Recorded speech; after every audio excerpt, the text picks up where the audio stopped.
What's up, metalheads, freaks, and geeks? How the hell are you guys doing today, man?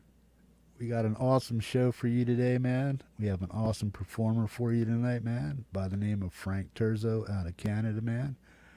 We're going to get to him in a second, and boom, we're going to see who's over here hanging out. And I think we got Frank's a little nervous, man. So am I. And rightly so, man. There's 35 of you awesome folks in here, man. Please make sure you're sharing out this show and boom, on all your social media, on your community page and tabs. Like I asked you the other night, man, invite a friend, man. Rock on. Folks, we're going to get this show started right off the bat by me introducing none other than Mr. Frank Terzo.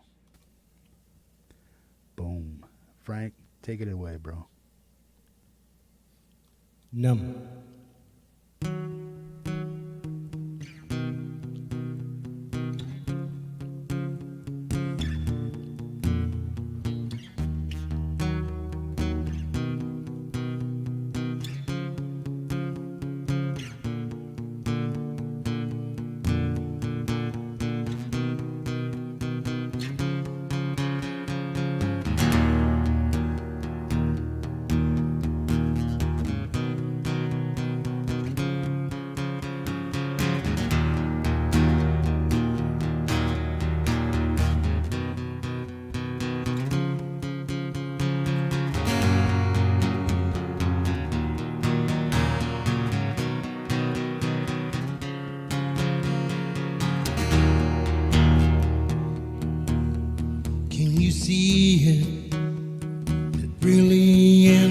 Disguise,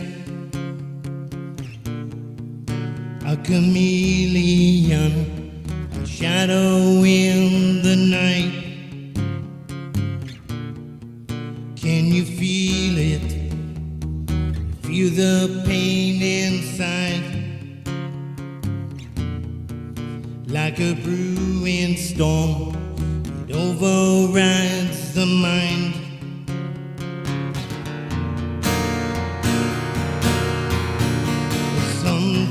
Crawling beneath my skin, I can feel it.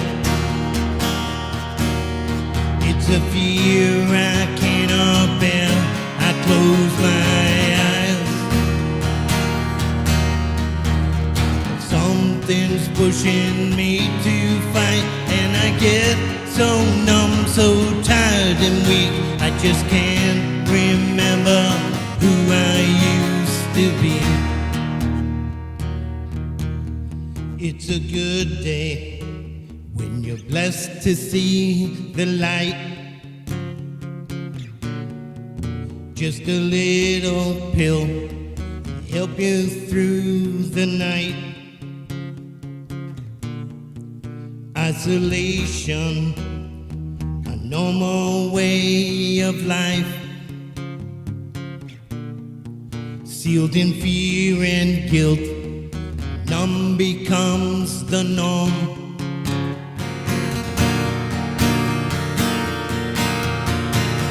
Something's crawling beneath my skin, I can feel it.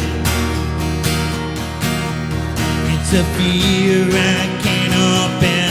I close my eyes,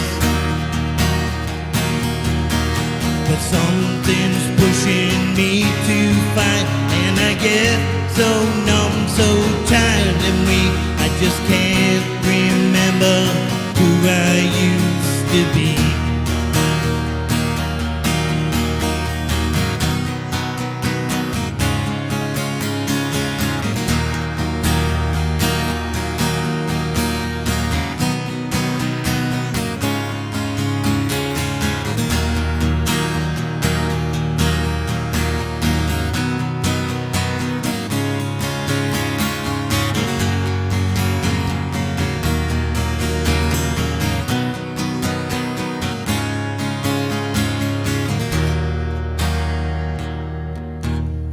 Can you see it?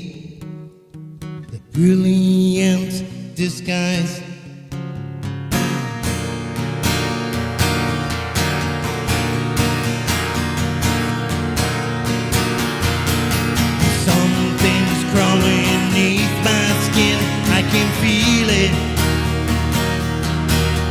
It's a fear I cannot bear. I close my eyes, but something's pushing me to fight, and I get so numb, so tired and weak. I just can't remember who I used to be. I just can't remember who I used to be.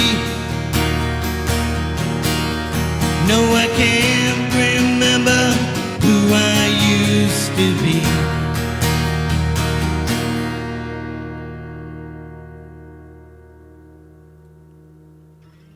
Boom. Thank you. Mr. Frank Terzo with Numb, man. Folks, get some hooks flying, man. Frank, if you're nervous, it didn't show, bro. It just didn't show. Good stuff, man. How you doing, man? I'm doing okay. I'm doing okay. Right on. Yeah. You still got the GBs? Welcome, everybody. I can't see who's in the chat. And If you want to go ahead and rig that up for you so you can see what's going on out there, go ahead and hook that up, man. Who do you got? You said you had some family and friends that were going to show up tonight, man. Do you know who's out there? no, I haven't. Go ahead and set up your chat the way you had it so you can see what's going on out there. Oh, there it is. Holy Right on, smokes, look at You want to It's give a it's roll moving. call? You want to give a roll call? Look at all No, these I friends can't, that I showed can't up read for you, that bro. far. I'm way too far. Oh, you can't? No. I'll leave that with you. Right on, man. We have 45, 47 so far. Awesome folks showing up for the Frank Terzo album release party. Right on, man. Good deal. Yeah, let's check it I out. see all the kids there. Yeah. Oh, you that's see 'em? pretty Yeah? cool. Yeah. You got your specs on now. These are actually prescription readers, believe it or not. I just go like that and I can see what I'm going here. Hey, right on. We got an awesome crowd, man. I'm sure it's going to get a little bit larger, man. We hope anyway, man. I want to thank everybody for showing up for Frank Terzo's album release of Made in 64, man. Awesome stuff. An album that has been,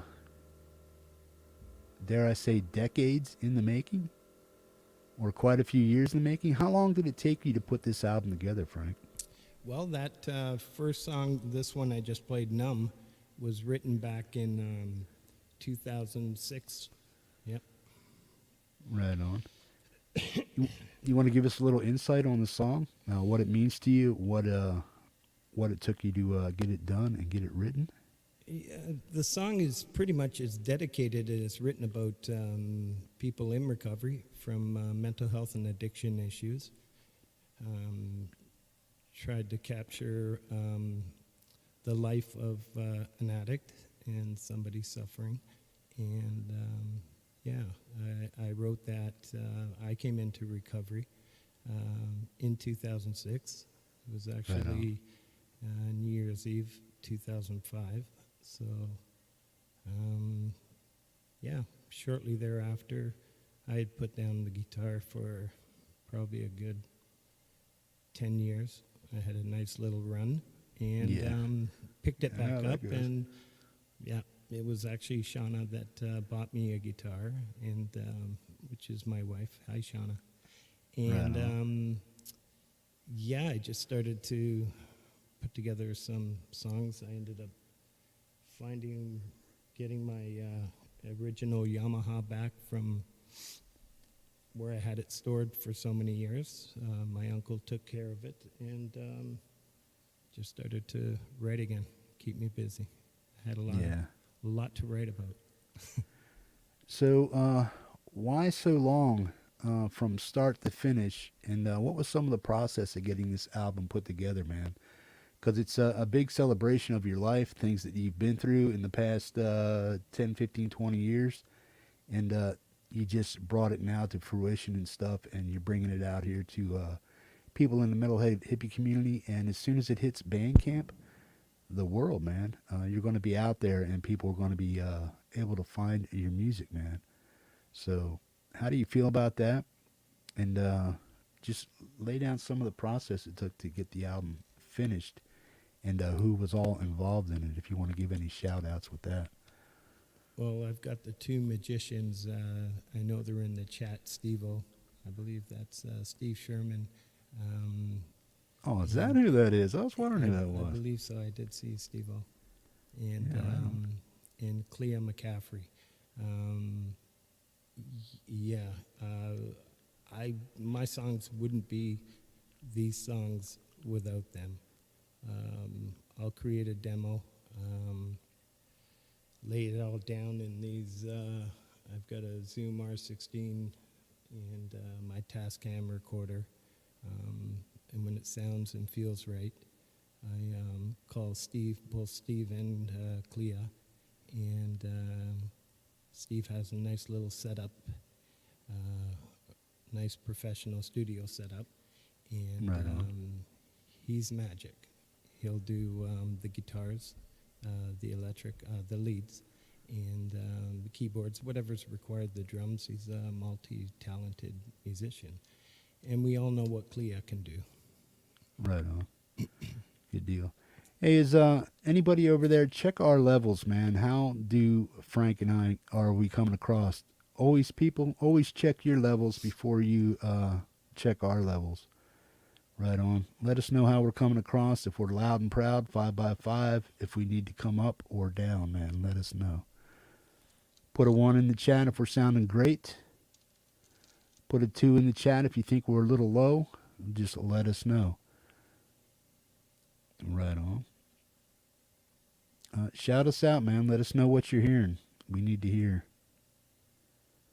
Boom. Frank, they're saying maybe you might just want to move closer to your mic or just turn it up just a tad.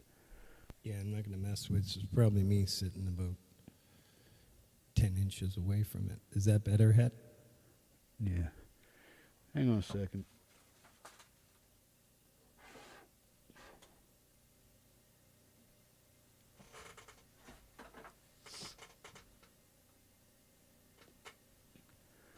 There we go. That should be a little better for me.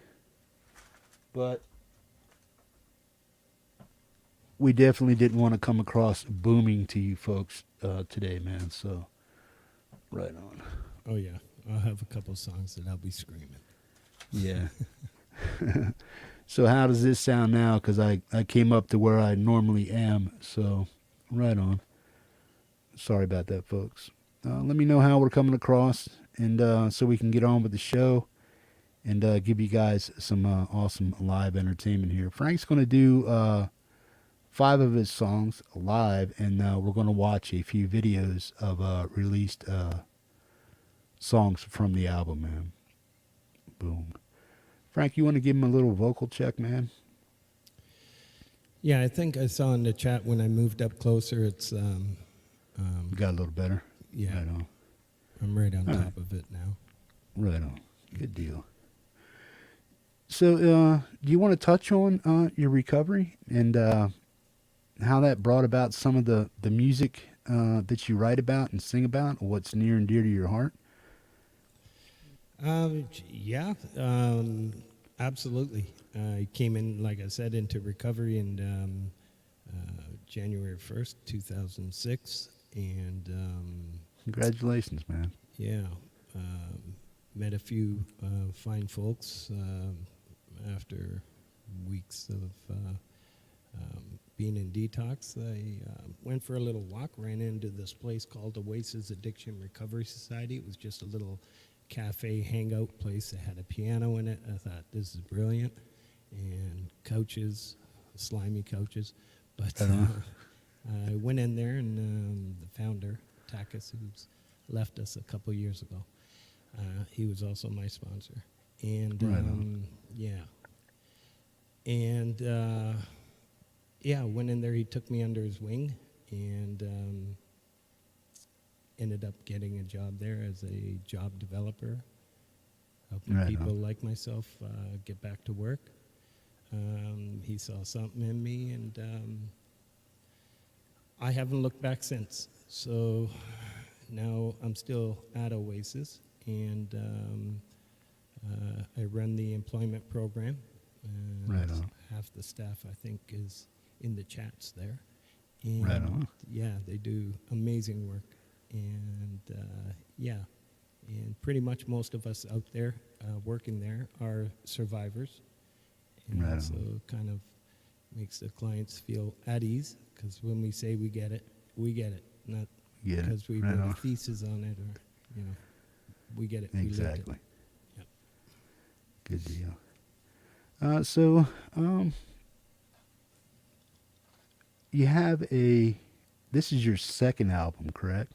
You have one available on Bandcamp now, right? Yeah.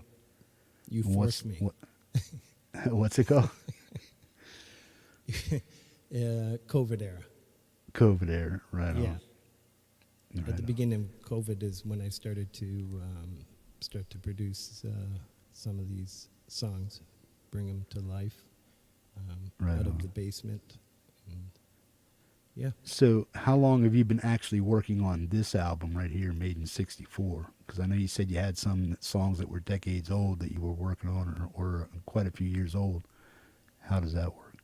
Yeah, so this album, the COVID era, the last one, the last song was released in, I don't know, in November or December of 2021, I believe it is. Yeah, and then it was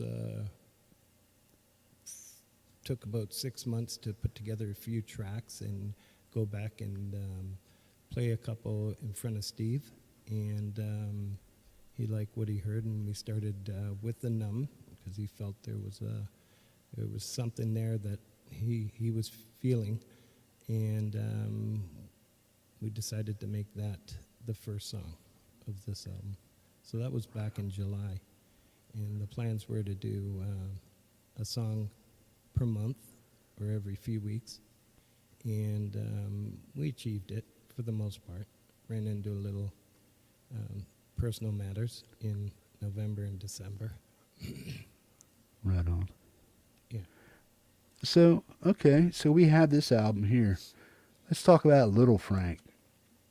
When did music really become part of your life? As far as listening to it, what are some of the songs that you grew up on that really pushed you towards wanting to learn music? And when did you actually pick up your first instrument, man? So it was quite a young age. I'm going to say around maybe 11, 12, somewhere around there. And it was a guitar that we kind of borrowed from a junior high school. And Kind of barred? we made it ours. And Right on. I was playing that, and in junior high school I was playing the violin, because my dad's a violinist and a stand-up bass player. And Right on. upright bass player, sorry. And yeah, so I had music all around me, my whole family. My uncles are part of the local Yorkville scene here in Toronto back in the 60s. One of my uncles, my Aunt Rose is in the chat. I'm sure she can throw some of the bands and the names they've played with. So pretty Right famous talents. And yeah, so my Uncle Jerry was actually the first one that walked up to me, because nobody really took my music seriously. I probably sounded like crap anyways. Well, not probably, I'm sure I did. But he would actually welcome me to play his guitar on a consistent basis. Yeah, so I'm going to say at 9 years old. Yeah. Because I actually played his Fender guitar, in 1973 Fender, which is sitting behind me here. Right on. Mm-hmm. So when was it that you actually really figured music was going to be something for you, that it was always going to be a part of your life? When did you get that first song under your fingers, and did you remember what it was?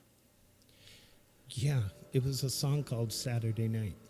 And Bay City Rollers?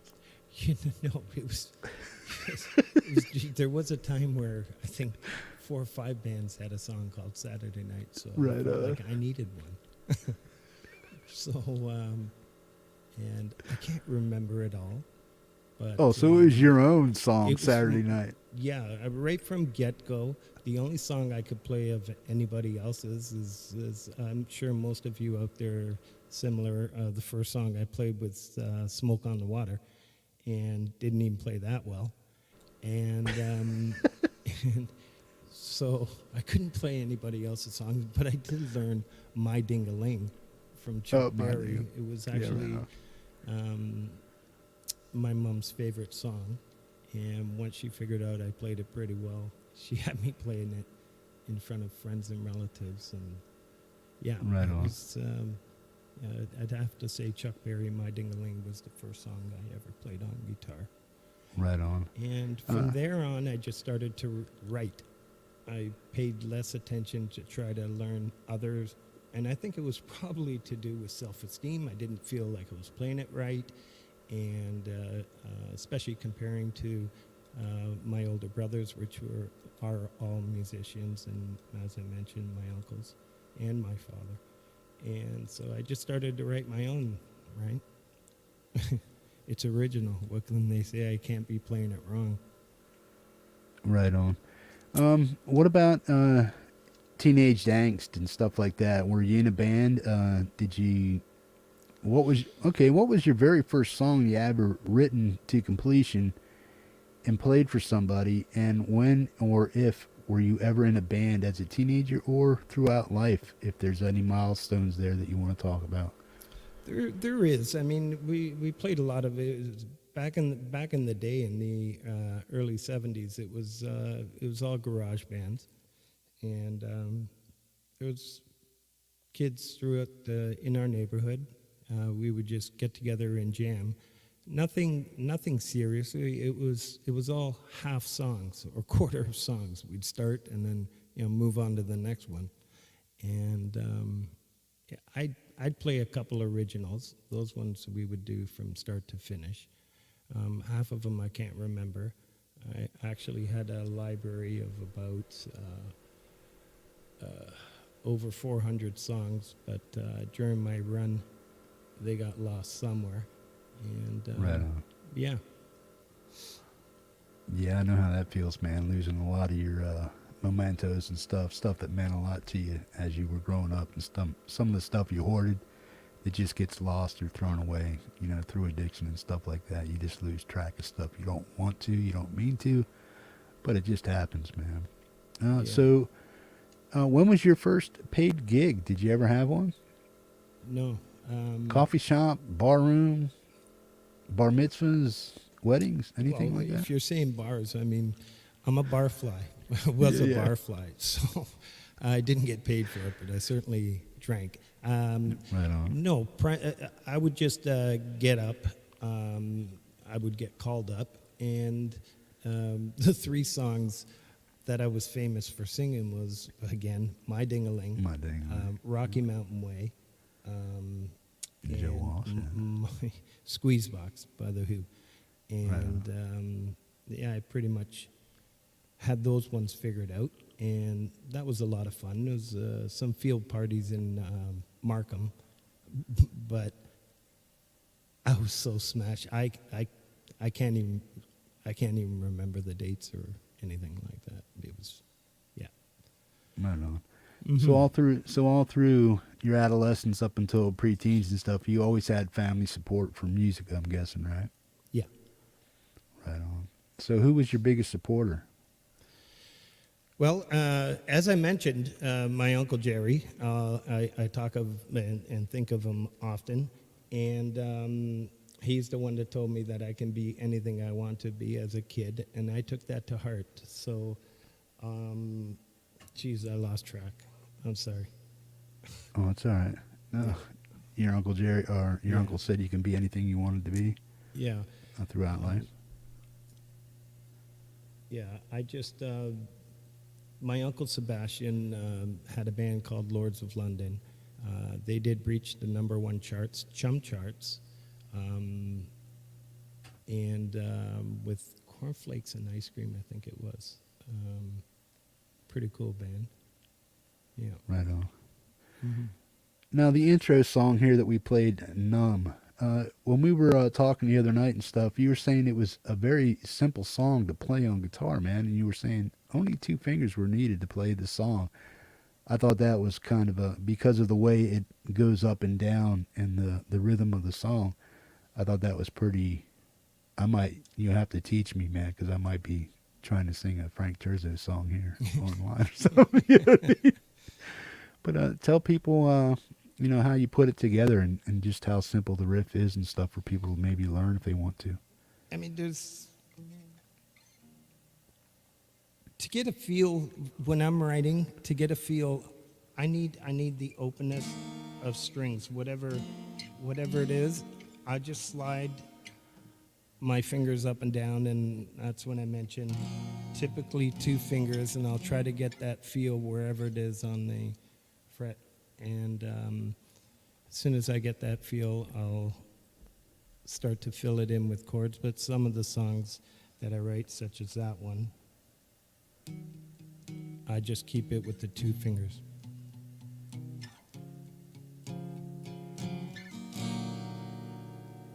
Yeah. So just find your rhythm and pick out something that feels good. I can just feel it better for the words that I end up putting to it. Right to on.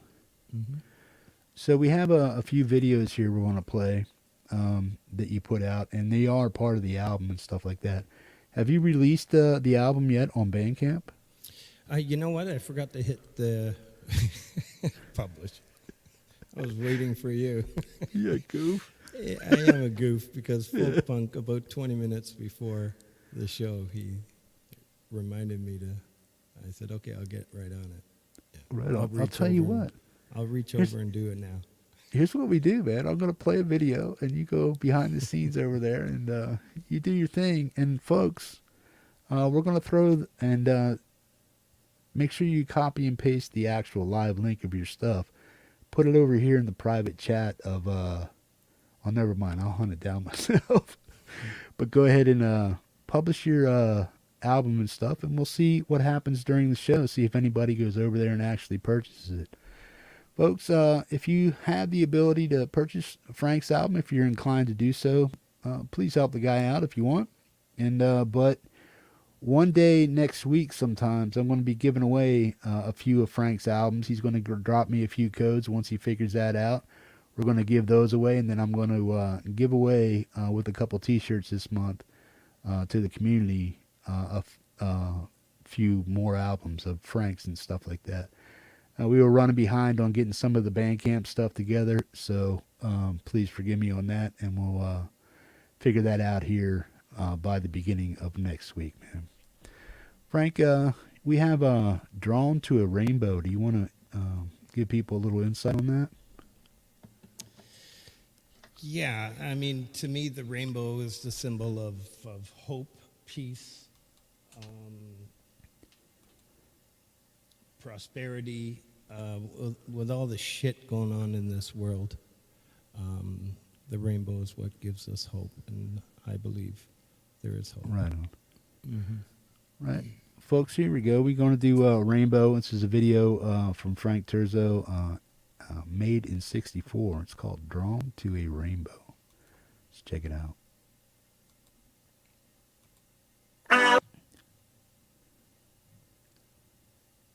I was drawn to a rainbow. Take me there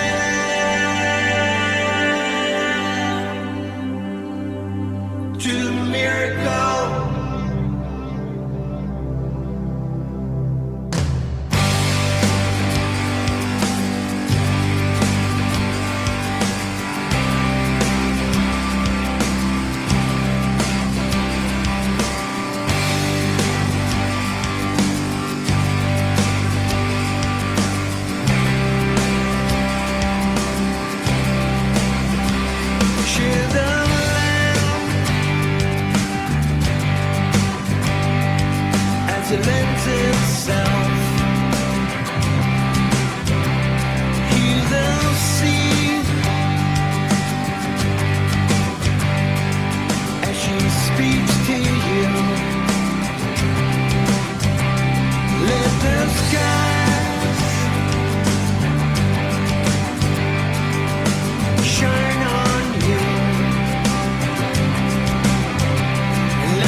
Frank Terzo, Drawn to a Rainbow from Made in '64.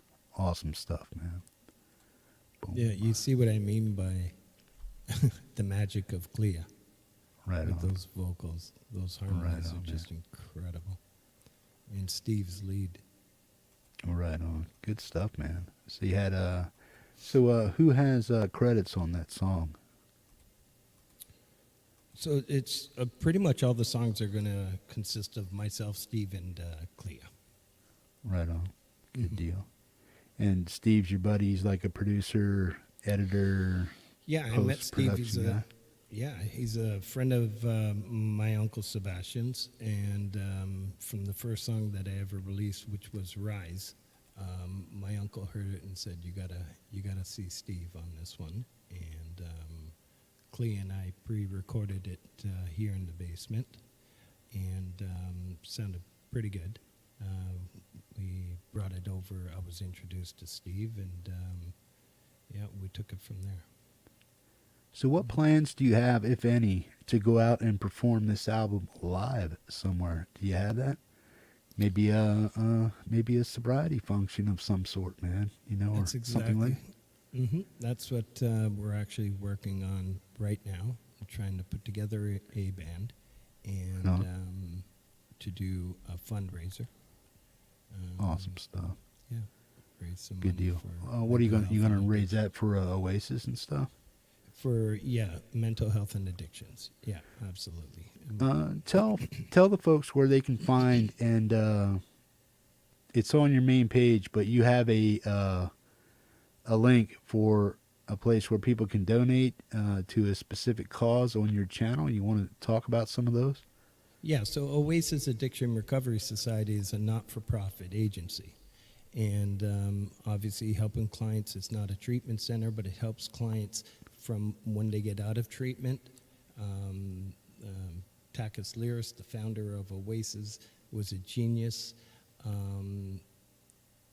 After recovery, it was almost like there is no next step. It's like, now what, right? Half the time, individuals end up going back because there's nothing there for them. So he created this Oasis. It's like a and halfway house situation for them and stuff. It's more it's more just employment based, career based, and the whole staff is there to motivate the clients. To the first thing I tell the client when I meet them is dream big. You didn't come this far just to get a job, or go back to what you were doing. So a lot of times there's career changes through the personality dimensions and everything we offer the clients. It's a beautiful place to work for. Right on. So is there like a Saved my donation link? life. Is there a donation link? They can click on the link you have and then go to that site, and then if they choose to donate $5-10, whatever it is they can, that's cool. Absolutely. It's Right. right in, it's I think the first or second line in the description, and it's Oasis Helps. It is, it is a legitimate not-for-profit agency, and it's registered, and you will get receipt, whatever you need. Right on. I'll make sure I put that in the description of this video too for you, Thank you. if you want to do that and stuff. I want to do a little roll call here for you. At one point we had 65 folks in here checking you out, Frank. That's pretty good, bro. We have Brad Example, Barb, Braybrook. That's the mother Chad. of my kids. Yep. Oh, hey, Barb, how you doing? Chad Freeman, Chris Lane Sr., Robbie Stengel, Folk and Blueser, Thomas Christ, Brad Example, PJ Kobe, The Lily Billies, Hetriani, R2R3 Locking Nut, Kid Kane Music, Tom Caraher, Rebel Rocker, Ed B. Metal, Chris Lane Sr., Jerry Gomes, Hugh Caldwell, Folk Punk, boom, boom. I believe I saw your kids in there. We have Jorge in there. I'm not even going to try to pronounce his last name. I'll screw it up. Lloyd Hollebeek.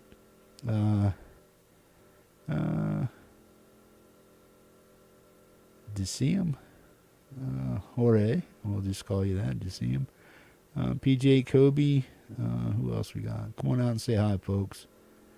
Tom Caraher, Rody's Jam Cave. Mike, thanks for helping out. Thanks for being here, bro. Miss Rebel Rocker again. Who else we got? You Caldwell. Man Magician. Colorful Energy. George Lackey. Shauna McCaffrey. That's my wife.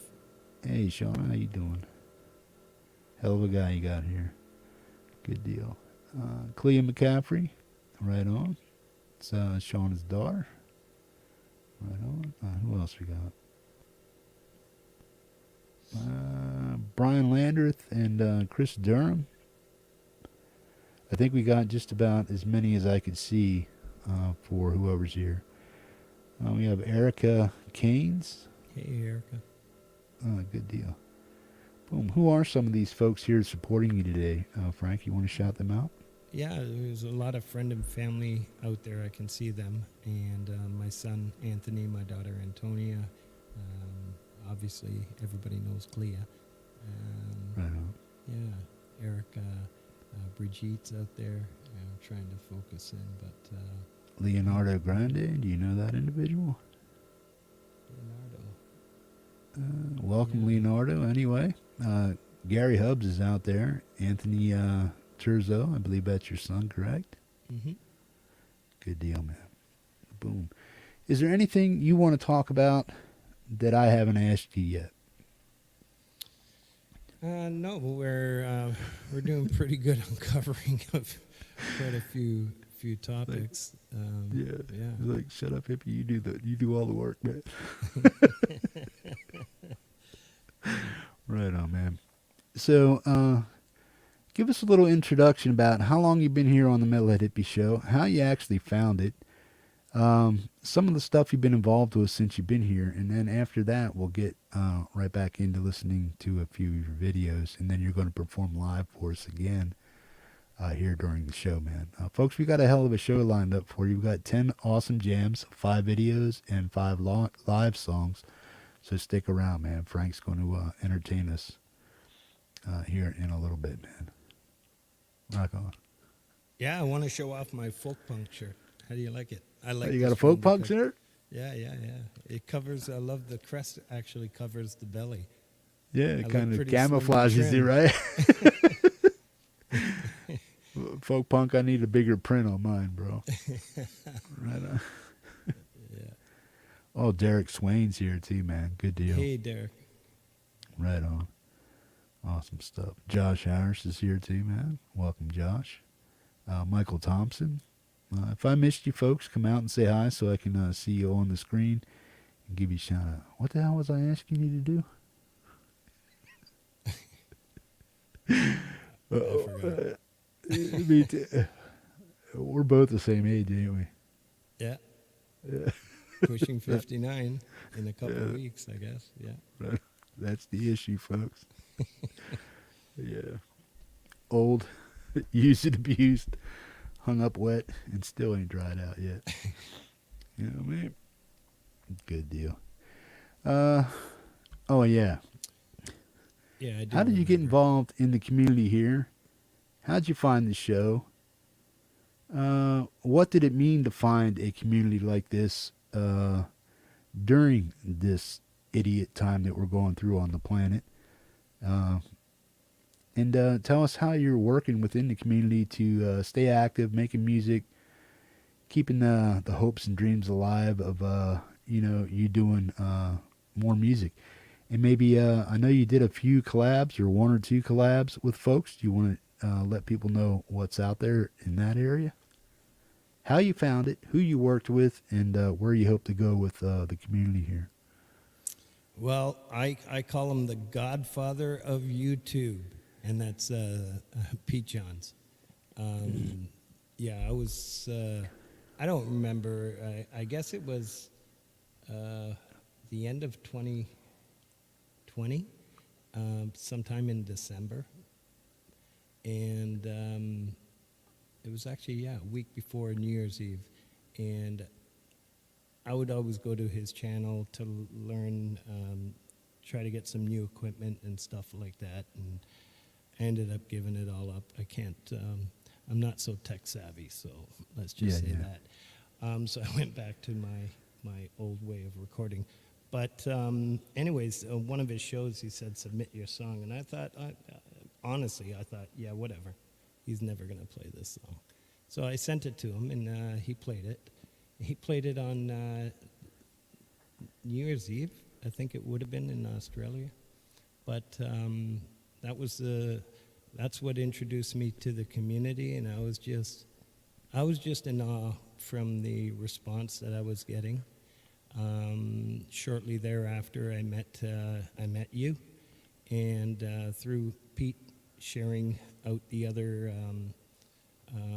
community members such as yourself, Thomas Kreis, Jade Starr, Leela, and everybody, Ron Ward, I got a shirt, I can't forget his.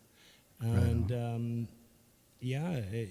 this community, to answer your question, means everything to me.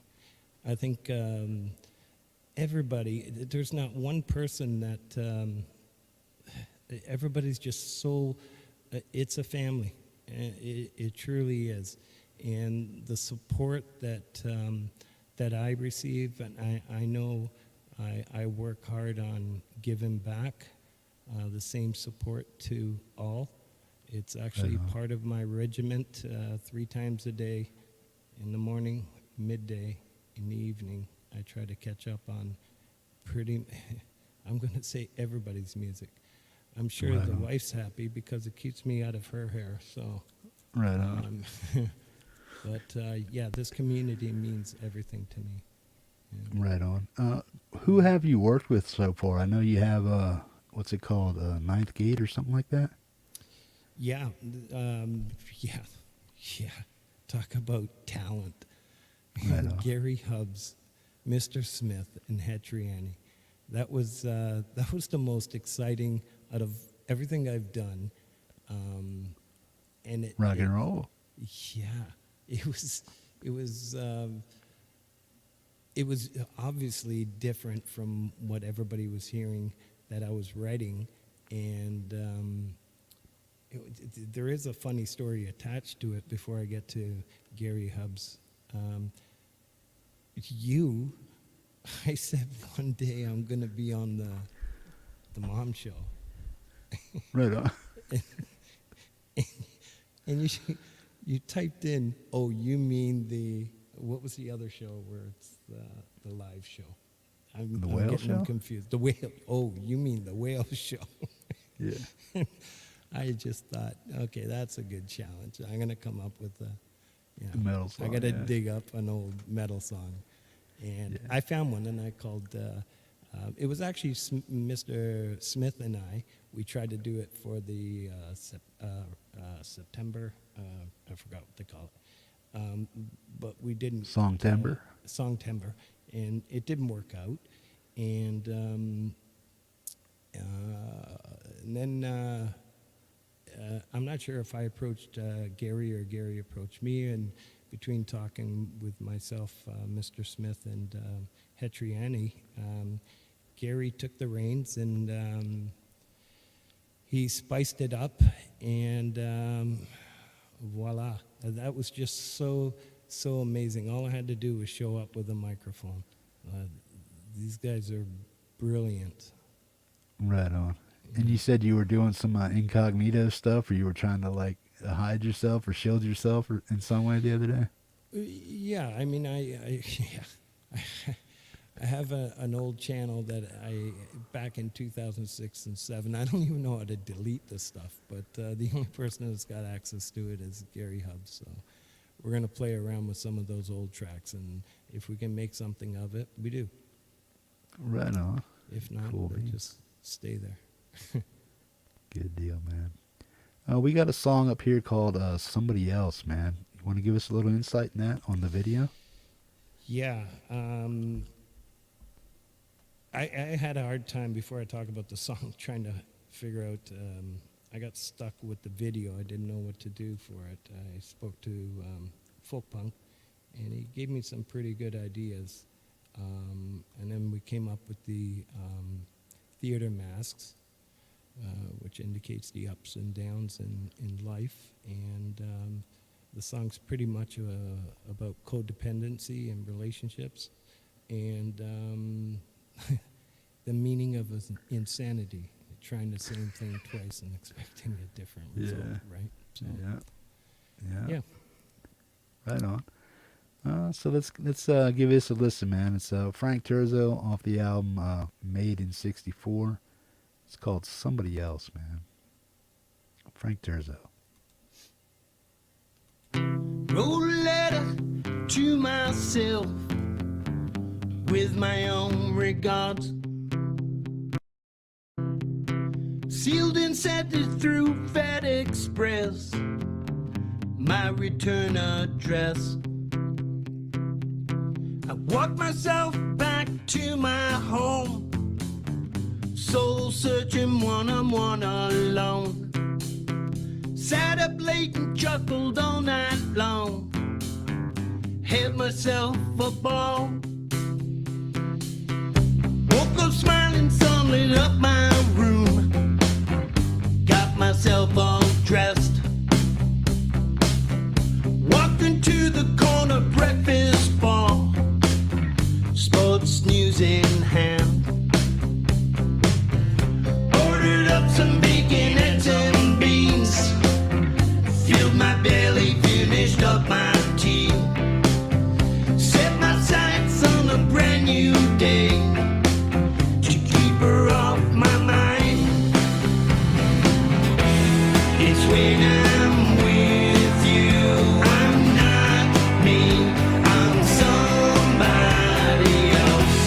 I look in those eyes, not your eyes, you're somebody else. You talk down to me, right through me, you're somebody else. I seem to lose me inside me, I'm somebody else, somebody else. Look deep inside and you'll see. I took a look from a different view, stepped outside the box. It's when I saw all I thought was real was indeed all false. There comes a time one must face his fears, take the bull by the horns and steer, cut your losses and walk away, live to air again.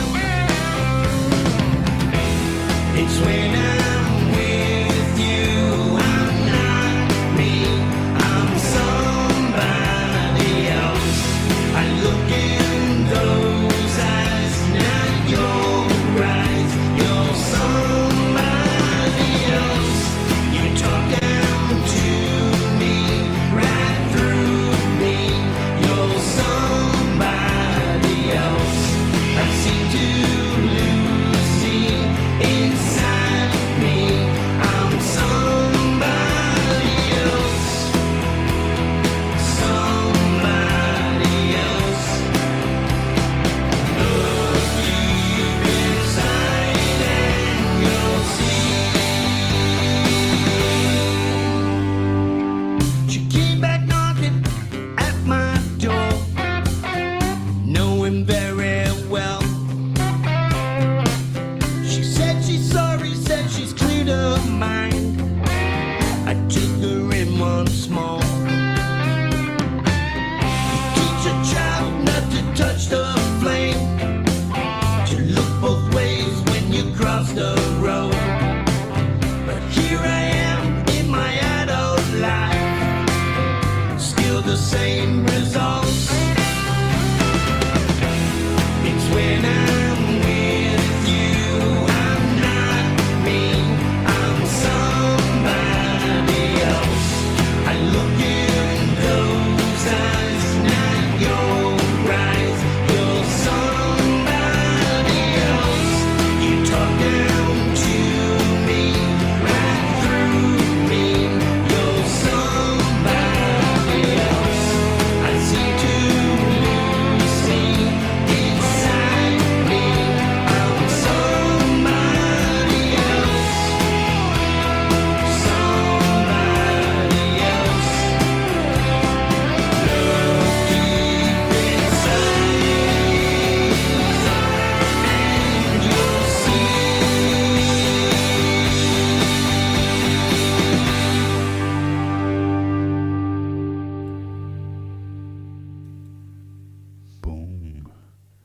featuring Terzo, Somebody Else from Maiden 64, available on Bandcamp. We'll have to get you over there. Mr. Hubs, can you please hunt down Mr. Terzo's Bandcamp page with his new album out there? I believe he released it. If you could put that in the chat for us, man, and get some people over there checking it out, I'd appreciate it, man. Rock on, man. Frank, stellar song, man. You were talking about people checking out your music and saying great hooks, and you were like, you weren't getting it, or you were saying you didn't understand some of that. So it's like, explain that to me, because I hear, yeah. I didn't have a clue of what hooks were, and I kept seeing it often in the chat. Great hooks. What? Yeah. Is that what? Like, So, what are they talking about?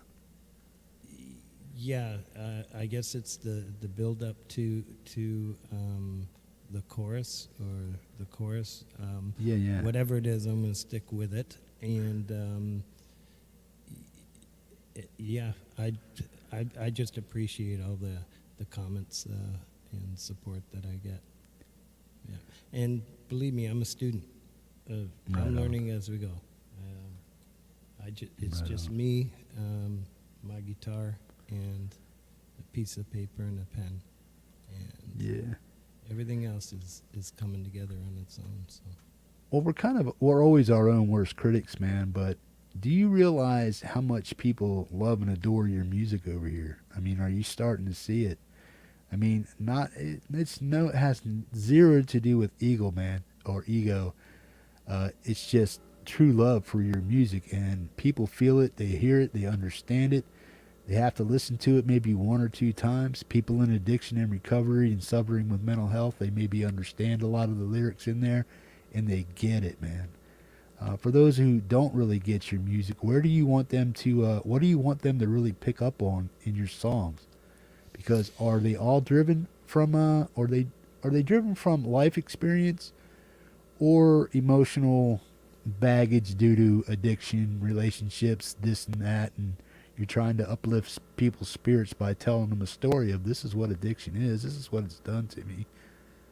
Is that kind of where you're going with it, or what's your story on it? I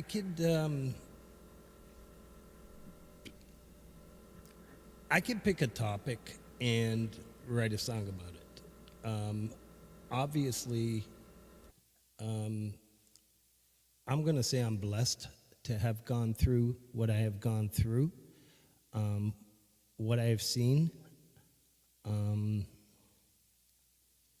So for me, writing, it's not hard. What's become of you? I was going through some emotions, some stuff, and then the wars going on that started the invasion of, and it was just so much going on. COVID at its peak, and just the world coming to shit. There's just so much to write about. The song "Broken" was a little challenge that, and "Rise" was a challenge from Clea and Shauna to see, because I was boasting, said I can write a song in an hour, and they gave me a challenge for 20 minutes, and we pretty much had the song "Broken" Right on. laid out. Yeah, I can pick a topic. I can write about it. Right on. And you, again, yeah. even when you pick that topic, it's pretty much still something you can reach inside yourself and reflect on and put it down on paper because you actually understand what it is. You know what I mean? Yeah. It's like if somebody said, Frank, write a song about falling down on your face drunk, and you can come up with lyrics for it because you can relate to it, right? How many times you fell on your face drunk, passed out, puked on yourself, whatever. You can do that stuff, right? Yeah. Right on. Cool beans. So tell people where you're from a little bit about your past story, a little bit, whatever you want to reveal, man. Just let people know you a little more intimately about, from this point to this point to this point to now. Well, yeah, Who I'm was from. Frank? Who Who is was Frank? Wow, I'm still trying to figure it Yeah, right? out. That's what half my songs talk about. Yeah. The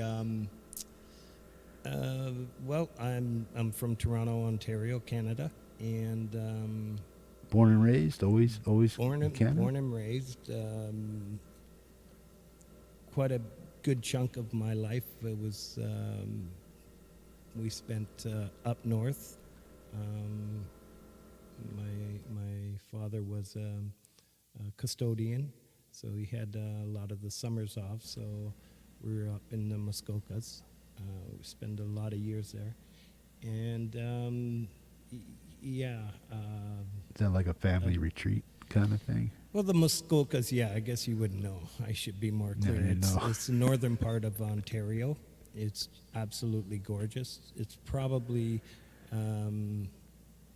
yeah, it's beautiful. A lot of people, it's cottage country for Right on. Torontonians, right? Right on. So, yeah, there's a lot of beautiful lakes, small lakes, private lakes.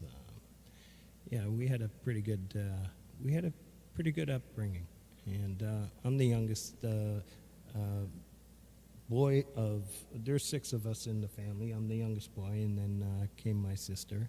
So that kind of told me something. Yeah. They really didn't want me. They wanted a girl, so they stopped after okay. my sister was born. Oh, so it's like the rest of us like 4 or 5 boys, and then here comes the little girl? Yeah. Oh, right on. Yeah, but yeah, I'm blessed to have the family that I have, and family is everything to me, and this is why I'm staying with this community, and what this community does to me and for me is uplifting. Right on. Yeah. Yeah. Aside Then you from got addictions and full. stuff, I was a Then you good got full of kid. yourself and thought you knew everything, and you were just gonna do whatever it is you wanted to do. Damn right. Don't you know? I am. Yeah. I am the great I am. Yeah. Yeah. Yeah. Yeah, I get you there, bro. Yeah. Good deal. And your life is pretty much now it's pretty much hanging around. Well, my life is pretty much the same as yours. Been sober just a little bit longer, but that's neither here nor there. It's all about today, man. Yeah. Keeping it sacred, keeping it safe, keeping it real. Never forget where you came from. You know what I'm saying? Right on. And always be willing to reach out and help somebody else, man. No matter who they are. That's pretty much what sobriety's taught me, man. Go outside yourself to get away from yourself, man. Be the person. I try to be the person in real life that I want other people to be, and I treat them as such. You know what I'm saying? So I try not to go out of my way and treat people like dinks and whatnot, or be rude or impolite. But on the same coin, and too, I don't put up with a bunch of crap from people either. You know what I mean? We're not meant to. Oh, really? Yeah. Don't get me started. Yeah. But yeah, man. I didn't get sober to get shit on. You know what I mean? I had all that for all my years. You know what I mean? So I got sober to live the good life and do the very best I could to treat people like I finally wanted to be treated, man. Awesome. Yeah. So how's that ring true for you, man, as far as finding what you found, how long it took you to get to where you're at, and the struggles and some of that with sobriety, if you don't mind. Whatever you want to reveal, it's totally up to you. No, honestly, I'm sure many others feel this way. I feel like I've had a guardian angel watching over me throughout this whole process, throughout my whole life. Yeah. And again, I feel blessed to have gone through everything that I've gone through. It's made me what I am today. And I think I'm a pretty decent guy. And yeah. Right on. I started this journey, I do want to add, I started this journey here back into it. Yeah, I was writing in 2006 and up until now I started to write again, but this journey really started when COVID came. Right on. Because I can't sit still. I need to keep moving. I have issues. Pass the tissues. I just can't sit down for more than 10 minutes. And Right on. Well, you're doing a pretty good job right now, bro. It's been an hour. Trust me, look, I'm picking up things. You're over there fidgeting with stuff. No, so when COVID hit, I think I was, Shauna and I were one of the first to go into quarantine because I just got back from Italy on March 1st. I think it was March 1st. Went back to work and they said, no way, you're staying home for 7 days. So Right. I thought, that's No, good. that's What when am it I gonna hit do? then, right? Yeah. So I went out and Shauna wanted a koi fish pond, something like 4 or 5 feet, and I pulled a Forrest Gump. I just kept digging and digging and digging, and I built a nice little 20-foot by 16-foot lake. Right on. And I got about 20 koi fish in there, and nice little stream leading into the waterfall. And once I finished that, so I started to build a cabana. I finished that and came in here, down here, and started to record. Yeah, sounds like a plan, man. Hey, COVID, let's fix something up. Yeah, good deal. There's Miss Vivian smiling. She's over there, man. She's saying hello to you. Good deal. Hey, Viv, Vivian. hope you're doing well. Trimmer Bear's in the house, too. Zach Long. Tell everybody about that little journey you had with Zach Fong, man. You got to meet somebody here from YouTube, man. Oh, that was wonderful. Thank you. Yeah, that just suits me. Yeah, I noticed in the chat that you're having troubles sending it, and then it was Hetriani that told me that Zach lives nearby my place a while ago, and so I was just listening to you, and then when you emailed me and said, hey, I have a favor to ask, that's why I replied, yeah, I'll drop this off at Zach's place. Right on. Yeah. It's a cool Yeah. deal. God forbid we don't listen to the hippie when he's talking either, right? You're not paying attention. What? Yeah, no, that was Zach's. He's got an amazing family. He's a wonderful guy, and Right on. beautiful family, awesome parents. They were so grateful, and nice little car and driveway. I'm not going to get too personal, but Yeah. pretty cool and hip parents he has. Great family, Right on. great guy. Good deal. Yeah, I was having a hard time getting that microphone to him. He won a microphone on the show through a contest. And I'm just like, Amazon does not like me. I can't get any. They don't want my money. So I had to figure out alternative routes to get this microphone to him. And Frank helped me out in the pinch, man. He actually drove it up to Zach, and they were very grateful for that, man. Right on. Good deal. So you got some live stuff. So you don't have to fidget with your bandana there. Good. I thought you'd never. Oh, you're a Crip. You're not a Blood, right? I don't know what it is. Yeah. Is that what Blue that and is? red. I'm just being a dick right now. What do you got coming up for us, man? I think you got Without You coming up. Do you want to launch right into that? Are you ready to play for us again? Yeah, let's play it. Yeah, you got Without You and then What's Become of You live. So we're going to do 2 back-to-back Frank Terzo songs. Frank, and once you finish the first one, well, if you want to go ahead right now and just let us know what the song's about, Without You, and then give people a little insight on it. And It's a song about obviously breakdowns in relationships and the importance of the support that we give someone when they lose a family member, friend, Right on. and just witnessing people living without their partners after so many years of being with them. So, Right on. yeah. Whenever you're ready, This Frank. is my Aunt Rose's favorite song, so I will dedicate it to her. Right on.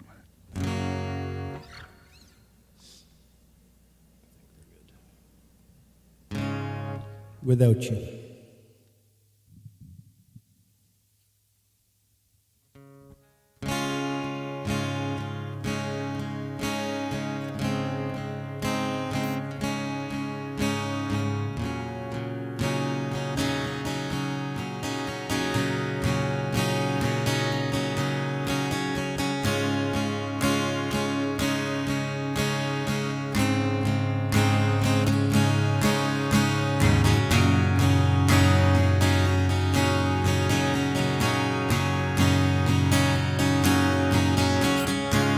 Seems like yesterday when you first put your arms around me.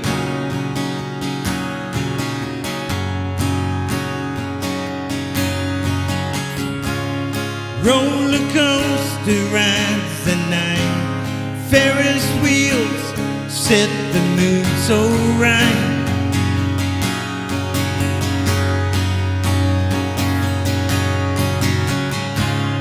Was it all a waste of time? 'Cause here I stand alone without you.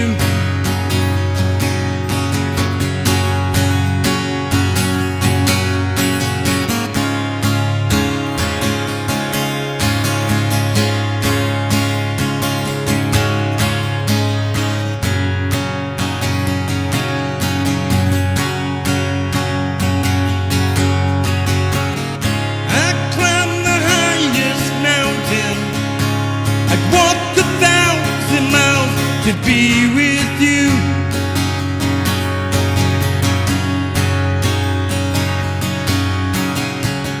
I crossed the mighty sea. I never dreamed this life without you.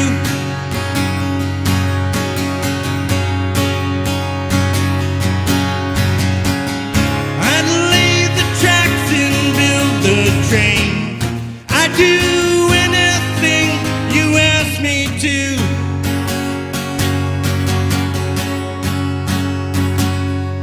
Without you,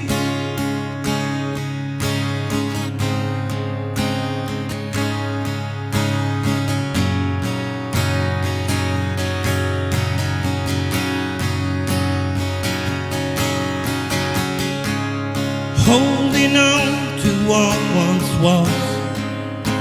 You took the best part of me.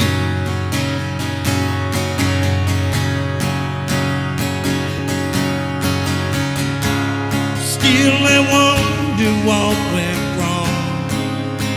Could I have been a better man?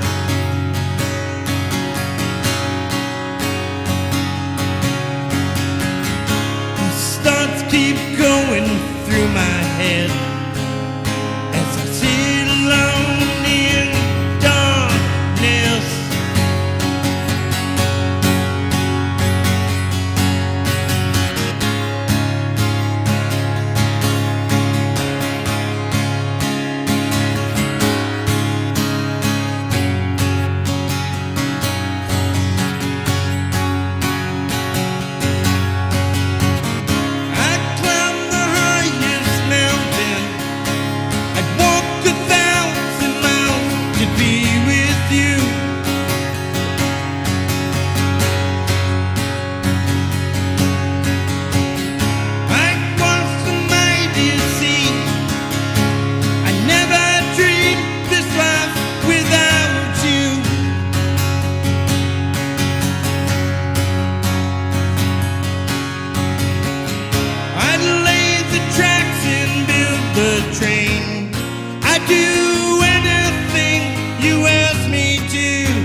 Frank Terzo, Without You.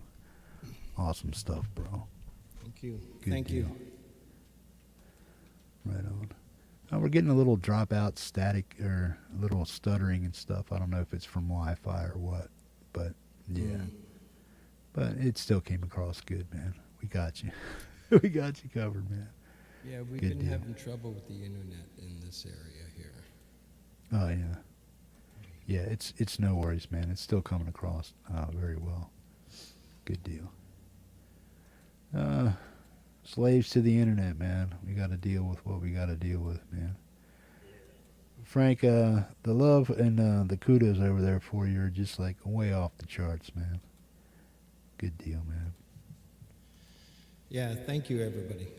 I see a bunch of hands clapping. That's pretty cool. Yeah, yeah, yeah. I can't read this there. I'm trying. Oh, no worries, man. Ask Frank if he could write one bad song just so I know it's possible. I'm sure I've got a couple of them. He says, dig around, Cranges. You'll find something that sucks. You all right? It's like, no. Frank, I've heard every one of your songs, and I haven't found the bad one yet, man. Awesome stuff, bro. Boom to boom. And after tonight, I'll definitely own this album, man. So, yeah. Folks, take the link that Mr. Gary Hubbs is throwing over there for you, man. And if you feel inclined to purchase the album, Made in 64, from Mr. Terzo, please feel free to do so, man. Boom. This is an album release party. And boom. Proceeds to the album, are they going to Oasis or are they going in your pocket? You know what? 50-50? Let's every album that is purchased tonight. Tonight. I'll donate. Yeah, I'll donate it all to Oasis. Right on. There you go. It doesn't get any better than that, folks. So take the link that Gary is throwing over there for you. Gary, put that link up there again, please. No, I'll post the receipt. Right on. Good deal.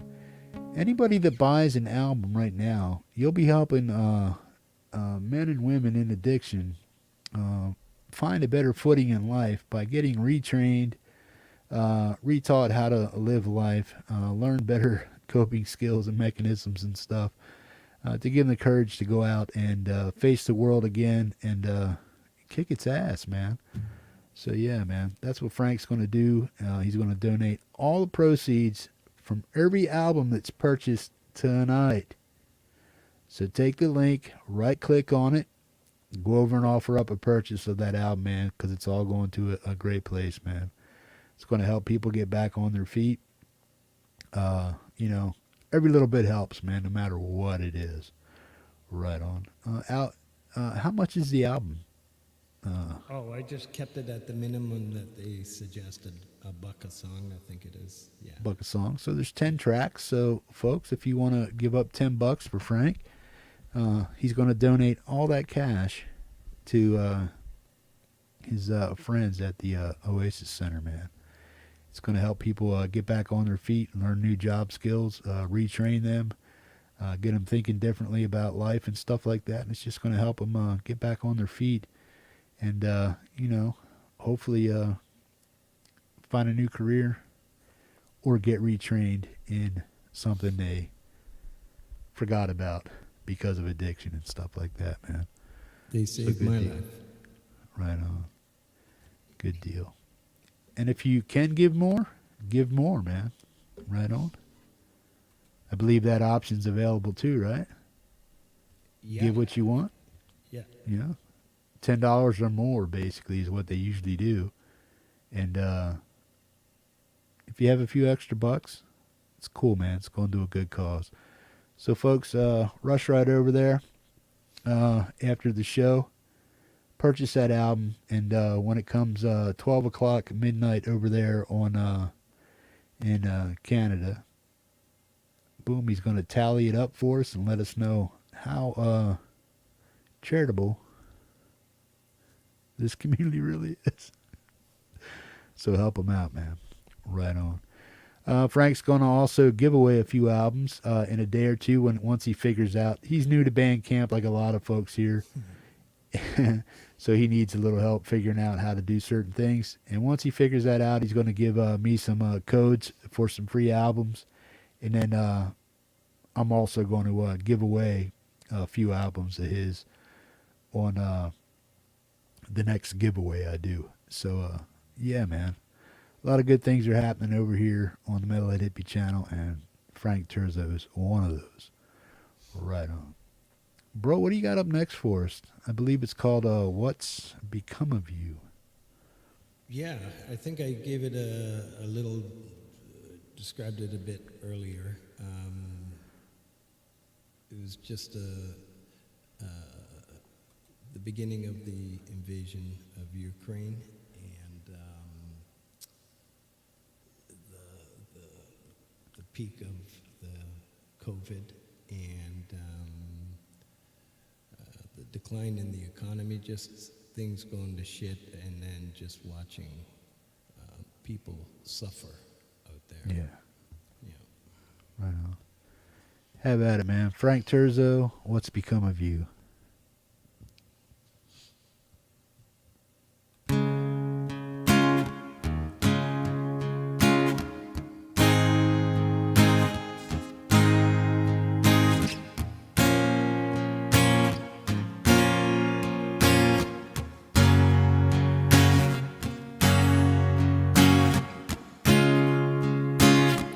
Look around, see how far you've come.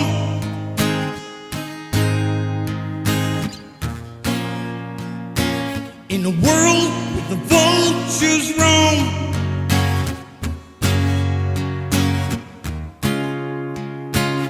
secrets over lies,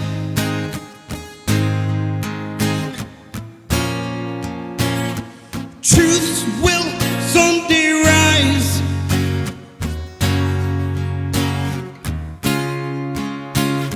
Trust me, close your eyes.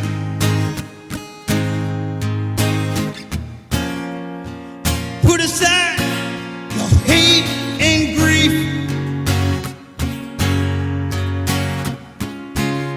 Spread your little wings, fly with me.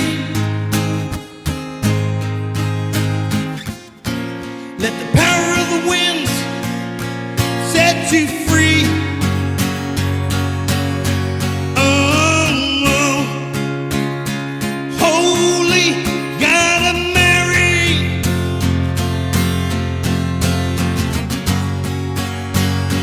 What's become of you?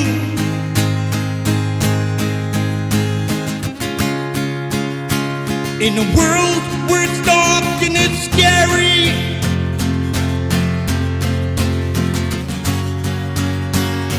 cast your fears to me.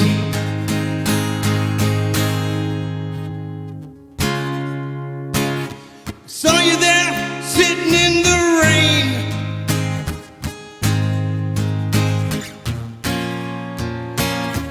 Trying hard to drown your pain,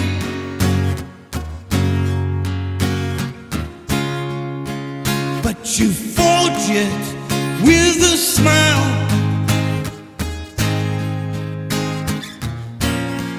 Voices in your mind telling you lies.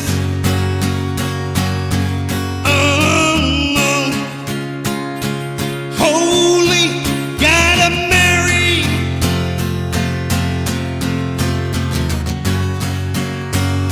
Shed some light on me.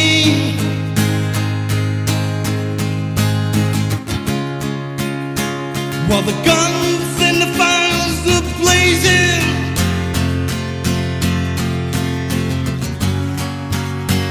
our whole world's caving in.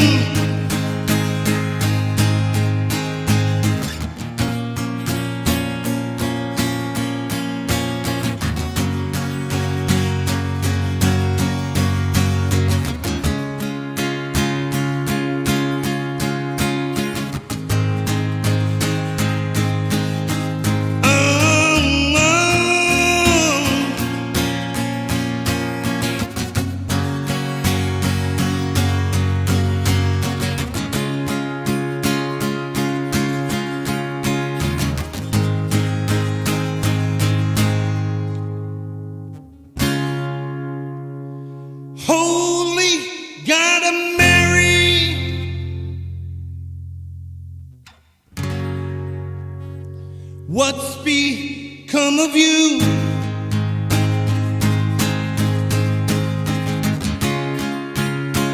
In a world where it's dark and it's scary,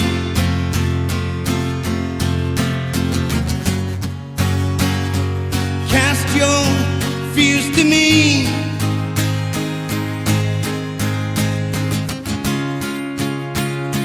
Holy God of Mary,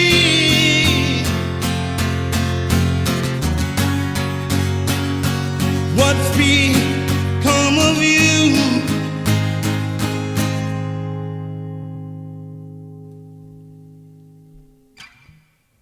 Boom. Frank Terzo, man. What's become of you? Awesome stuff. Boom to the boom. Frank, what's that song mean to you, having wrote it? And I know you explained the song, but what's it really mean to you to have written that song and the way it came out? And what do you want people to really get from it? It's I just don't understand where this world is coming to. That's what the whole basis of this song is. Just in 2023, when you look at homelessness, you look at addictions, you look at the wars, you look at politicians, you look at everything. This, I actually really enjoyed writing this tune, and so obviously I enjoy singing it as well. Everybody's trying to escape into oblivion, man. You know, right? Yeah. Sad times across the board, all the way around the world, man. For everybody, man. Boom. But I promise one day I'll write a happy song. Happy song. Did you say that to me one time? I was like, happy, I promise I'll write a happy song one of these days. Yeah, I was working on it, and it just kind of made a left turn. All right. Good deal, man. Folks, anybody who just popped in or anybody that is second guessing buying this album, please go pick it up, man. Because from now till midnight, if you purchase this album, Frank's going to take all the proceeds that he gathers up from this and donate it to his the place that he works for, Oasis, where they're going to retrain people, job skills and whatnot, and for recovering addicts and alcoholics and stuff like that. We're trying to put their lives back together. So it's a good cause, man. And boom, whatever little bit we can get over there and help out, I'm sure it goes a long way, man. You know, bus passes, whatever it takes to get people around the job interviews and all that other stuff, food, supplies, paper, whatever it takes, man. Whatever Frank can use it for, I know he'd appreciate it. Gary, keep pumping that link out there every once in a while, man, and remind people that, boom, all the money that's coming from this album purchase till midnight is going to Oasis Center, one of Frank's awesome charities, man. Boom.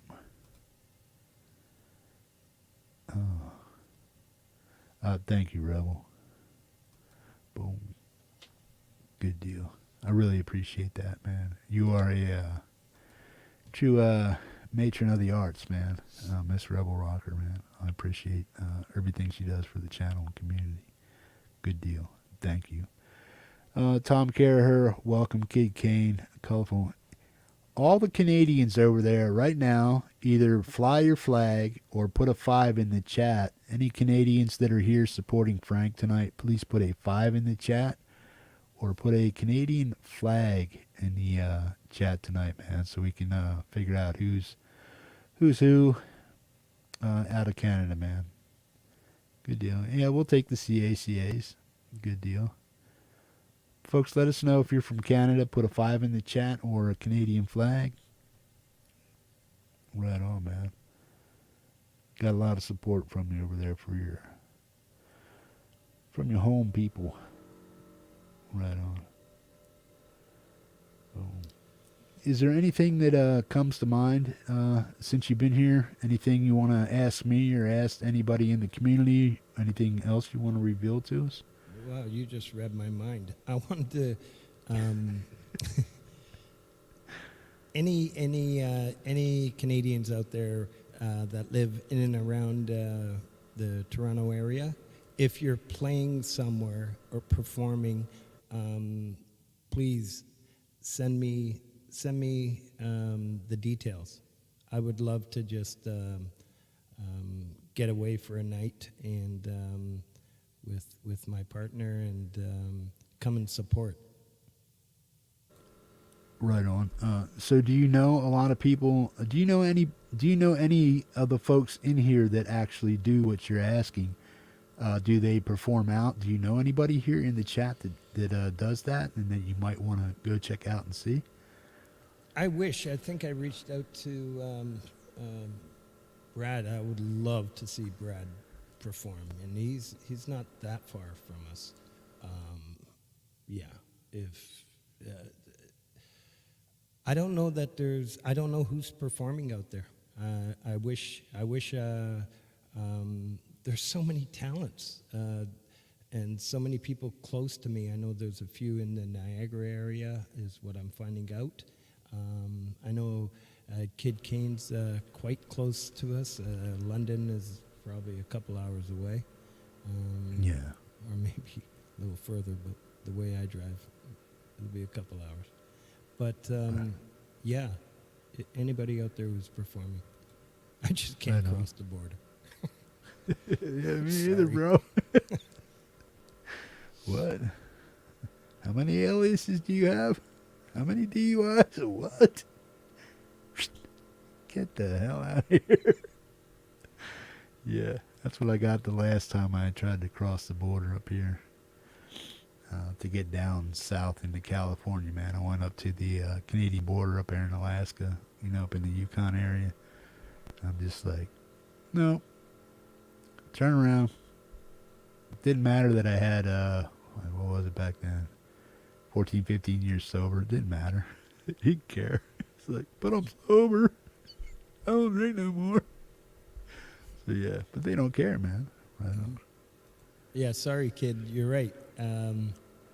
You did tell me you're from St. Catharines. Cool. Right on. Well, there you go, folks. If anybody in the chat here from Canada that does any kind of live performing and stuff, get a hold of Frank, either, via his YouTube page. Just say, hey, Frank, I live in the area. I'm going to be performing. If you feel like coming by and checking it out, go ahead and do it, man. Just put it on his YouTube page.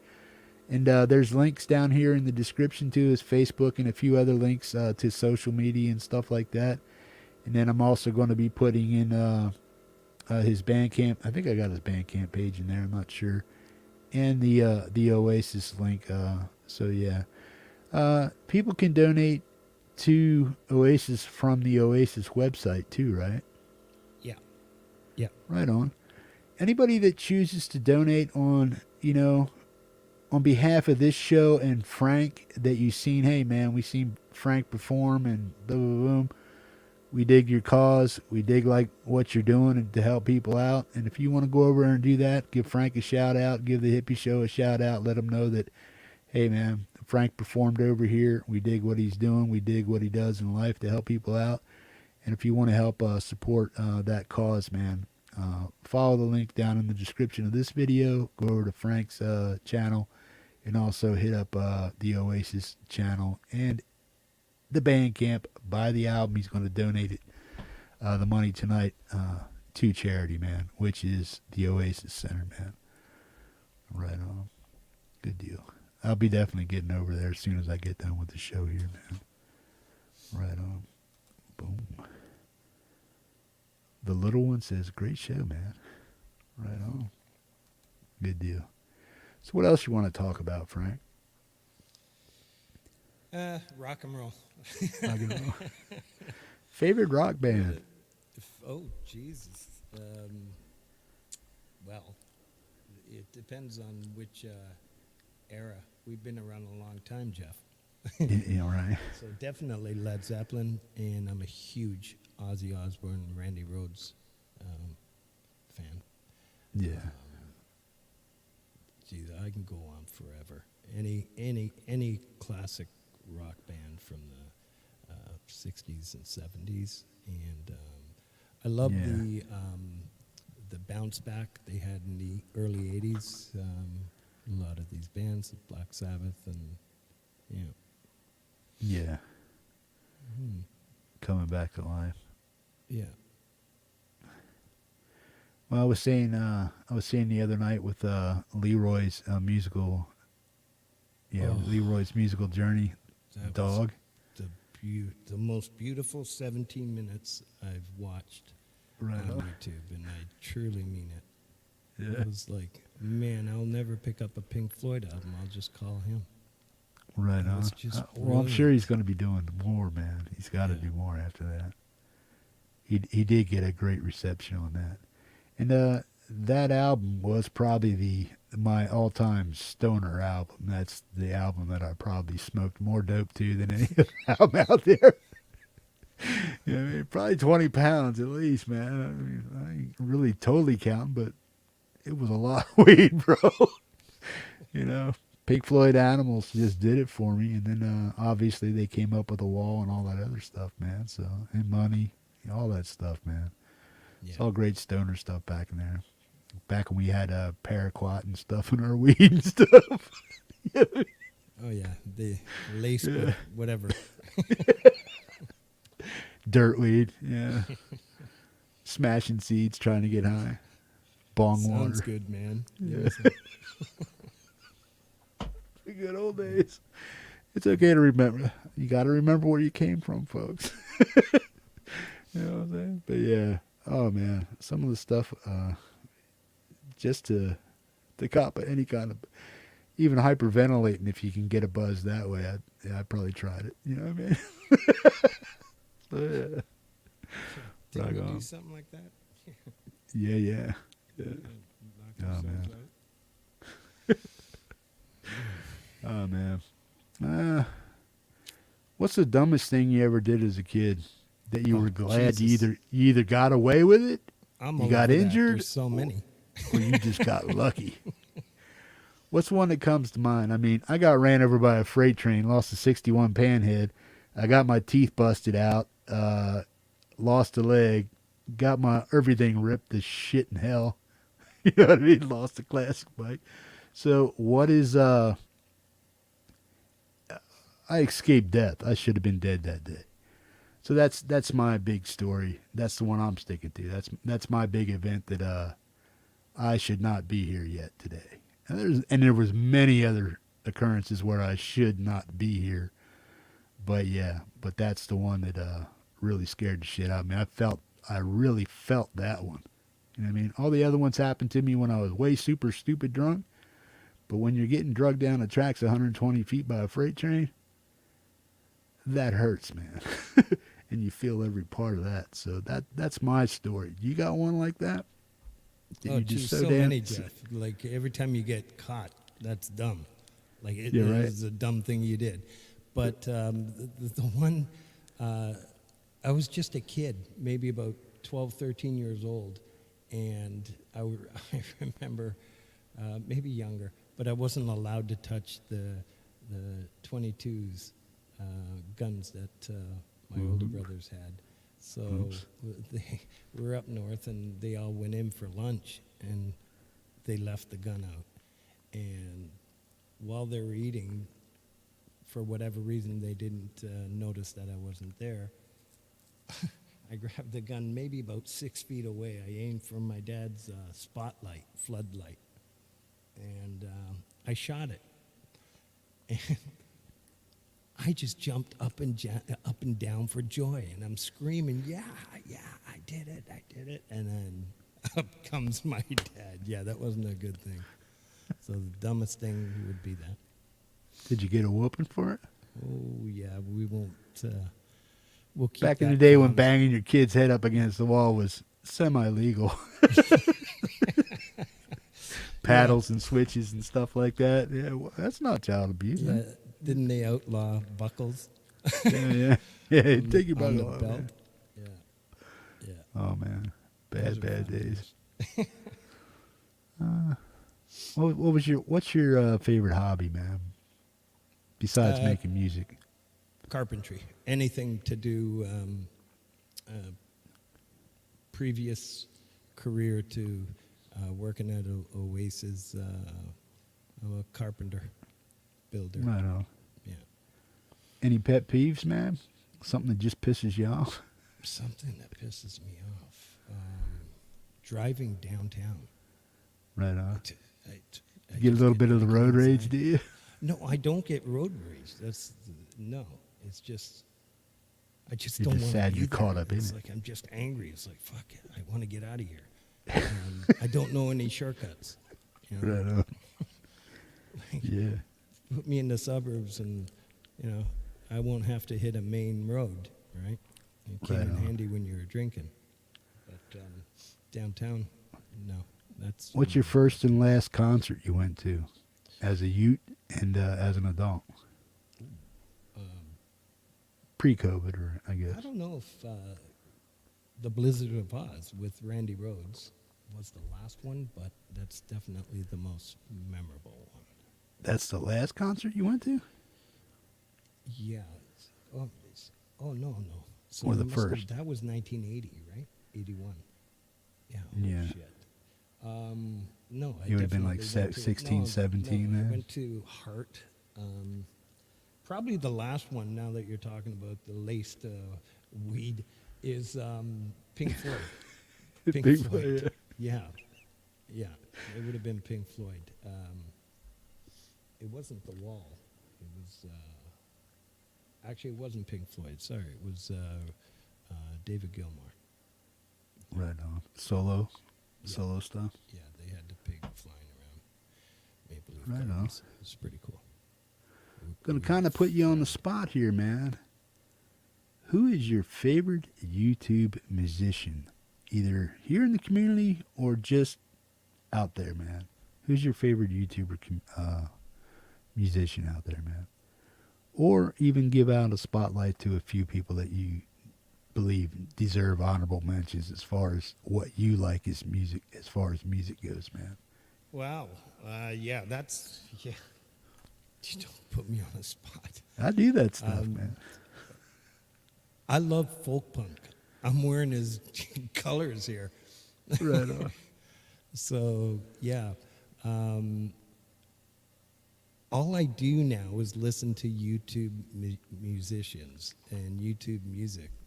Like I said to you, driving up to Zach's, I won't listen to the radio. I'll put on my news in the morning and catch all the traffic or whatever, politics and sports, and but pretty much every one of these artists. I mean, I have maybe around 600 subs, but I am sub to probably about 1,400 individuals, if that says anything. Yeah, Folk and Blueser and Brad. They've often said Frank writes the kind of songs we all wish we could write, and it's like, are you guys kidding me? Yeah. All weekend long, like come Friday night and Saturday night, I light up the campfire in the yard, which you're not allowed to, but I do it anyways. And I'm out there every weekend, and those guys are on my hit list for sure. I just like Right to chill on. and great music. So I think I asked you earlier, man. Any plans of going live with this? Is there any? I mean, besides your friends at the Oasis Center or anywhere else, family and friends, weddings or whatever, do you plan on promoting this album outside of the Hippie Channel, Bandcamp, and out in the world? Because you basically just put your heart out there on a platter for all the world to check out on Bandcamp for those who go over and check out your stuff, man. What is it you really want from this album, and who do you really want to receive it, and how do you want it to be perceived and received, and what are you going to do, if anything, to get out and maybe promote the album, in a semi-professional or professional light, man? What do you plan on really doing with the album? That's a good question. I mean, for me, writing music is all about the message. I cannot forget what drives me to write these tracks. And it has to mean something to me. I mean, I've got many tracks that I haven't released. They don't have that same feel. Do I plan, aside from my plan of in the summer, I've tried to put together a band. I don't know if I'm alone on this, but it's a lot of empty promises. And yeah, we'll do this, we'll do that, and then. But that fundraiser is the one thing I need to do. I feel I need to do. Where this album goes, I don't know. Would I love to put together a band if I had the right people? But then there's a schedule, right? The family comes first for me. Right on. Yeah, and Oasis. My commitment is there, and I've got like I said, I can't sit still. I've got a bunch of other little gigs going on with carpentry and side jobs, side gigs, and stuff around the house, right? I'm like the shoemaker with the worst shoe. What do you think you would do if some type of musical success comes from any of the songs that you actually do? I know Manny and the Lily Pillies, man, they put out a stellar album and some stellar songs and stuff, and they're getting radio play down in Australia and stuff. Hopefully that goes worldwide. Somebody picks them up and, gets them worldwide. What would you do, or is that something you would hope that happens? And if it did happen to you, would you go with it? Would you say, wow, these are powerful people, they can do things like this? What would you do in a situation like that? What do you think you would do? Or what would you want to do if something like that would happen? Well, I would prefer that somebody says, hey, can I, re-release your song? What would I do? I don't know. I definitely, that would be, at 59, what am I going to do? Kind of... You're making great songs at 59, bro. Songs, yeah, no, the songs are the songs. But to go, if you're in city a tour or something like that, that you would say be you're very too old to difficult. tour. Yeah. Yeah. Sitting Are in the you car. saying you're too old to be famous and go touring? If somebody said, "Yo, Frank, man, here's some big cha-ching. We dig your stuff. Let's get you out there." You're gonna tell them, "What? Yeah. You want to put a wheelchair in a rider or something like that?" Say, "Yo, man, it's like wheelchair, canes, a little bit of help, a couple bouncers to carry me around if I need to be." Puts you up and puts you on the denying. stool. I mean, that's a dream everybody would have, right? Right. To have their music go large. Yeah, I'm hearing a lot of great things from the Lily Pillies. Incredible work by Manny. Right on. I wish them the utmost was success. So what would I do? I don't know. I haven't thought of that. Yeah. Yeah. So if some goof, like say me, would call up some Canadian radio station and say, "Yo, man, Frank Terzo, awesome, check him out, man. Here's a Bandcamp link," and they went over there and it's like, boom. Next thing you know, you're driving down the road, and hey, new smash hit from Frank Terzo, submitted by Metalhead Hippie on YouTube. Check it out. Holy, gotta marry. What the hell's going on here? Would that freak you out or what? No. I mean, I would love to play locally. Again, putting together a band is, as most of you all know now, basically all my music is with studio musicians. So, and Clea's got a nice little career going on with the theater, right? Right on. So that vocals would be gone. And I think she would pull Steve's out not something. into he's had his fun in the sun with touring and whatever else goes with that. Yeah, I mean, if Right the on. opportunity, if there was the right musicians with the right frame of mind, I'd jam out on the weekends for sure. Right on. No world tours and stuff and jet setting and whatnot. Oh, geez, yeah, I would do that. Right on, man. Yeah. Good deal. See, this is what happens, bro. You gotta help me. If you don't help me, Frank, I can go anywhere, man. I can be like, no, what? Good deal, man.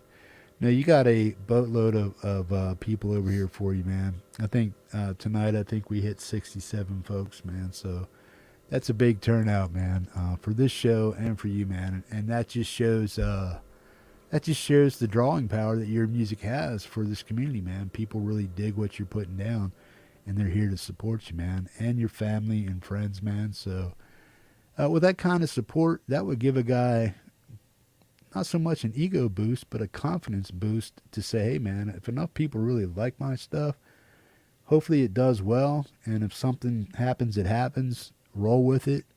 So basically that whole tirade of question is, if something would happen like that, would you just roll with it? Or would you just say, I'm too damn Yes. old, don't want to do it? No. I would roll with it. Right on. Yeah, And just I'd see be what lying comes to of it. myself if I said no. Right on. I invest a lot in the songs that I play, that I release. I'm somewhat of a perfectionist when I'm in the studio.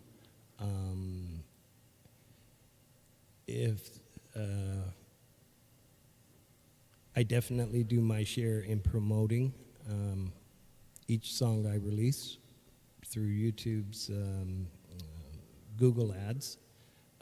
There is a set amount that I invest in every song I release.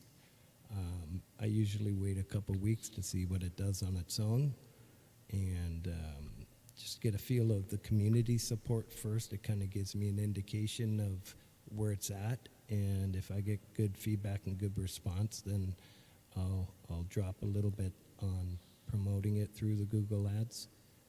Yeah. Yeah. So Yeah. So tell people about that. You're not buying views or subs. No. You're placing ads to your channel saying, hey, come check out my channel. If you dig what I'm doing, boom, this is my music. So you're basically, you're paying to help yourself in a way that offers something for something. You're not just going out and going to some trick program and say, hey, I want to buy 5,000 views today. Boom. Boom. That's not how it works. And those are You wanna scam tell people? artists, those, yeah. Yeah. Tell people how Google it Ads works. is basically you'll drop. I'm going to use an example. $50. You run it for a month, and you're not pushing it on people. It'll just show up on certain people's feeds. Like if it's a metal song, I'm going to put heavy metal hashtag. So it'll kind of direct it to those who are already watching metal or listening to metal music. So many times after a track's finished, that you just finished watching, you'll get some random person that comes up next. That's what the Google Ads is, right? It comes up on the feed on the side. It's the way I understand it. So you're not pushing it on somebody. If they don't want to hear it, they don't want to hear it, right? They can click through or just dismiss it, right? Yeah. Yeah. Right on. Good deal. So it's a good way to get, you're buying ad time for yourself on other people's channels and stuff like that to say, hey, Frank Terzo. Oh, who's Frank Terzo? Let me click on it and check it out. That's basically what it's for, right? Yeah. It's helping you somewhat bring of a traffic business, to- right? You're just promoting it, right? Right No on. different than, yeah. Yeah, nothing wrong with that at all, man. We got a song called Hums the Mockingbird, man. I really dig this song, man. You want to give us a little insight on that? I love this one. And Clea did some pretty amazing vocals on this. And I hope you can hear it. If you have headphones, you want to put them on. So yeah, again, this is a song about the homeless, and I think you mentioned in LA what the homeless situation is there, but here in Toronto, obviously not as big as LA, but 10,000 people at any given evening day are experiencing homelessness. So I put together this track, but the story behind it is I sent it out to SWA, Songwriters Anonymous, and I put it out for some feedback because I just laid down an acoustic track. And so Chris was one of the first to jump on it, says, I hope Chris you're Lane, adding, yeah, I hope you're adding a lot more guitars to it. And absolutely, so I certainly added, I think there was I did three different acoustics on it, and yeah. And then folk punk had this crazy idea with, geez, I forgot what those drums are. Symphony drums, I can't even, I just lost it. But, and violins and cellos, and just as he said it hit me, and I can just hear. But it was funny when I'm sitting with Steve. He didn't have a clue at what, when you sing something to somebody, and you can hear it, and it sounds good in your head, but it wasn't coming out right. So I literally had to grab his keyboards and just go, and then he turned it into, I really enjoy this song. And Clea's vocals, like I said, are just amazing. Right on. Let's check it out, folks. This is Frank Terzo with his stepdaughter, Clea, and boom, hums like the Mockingbird.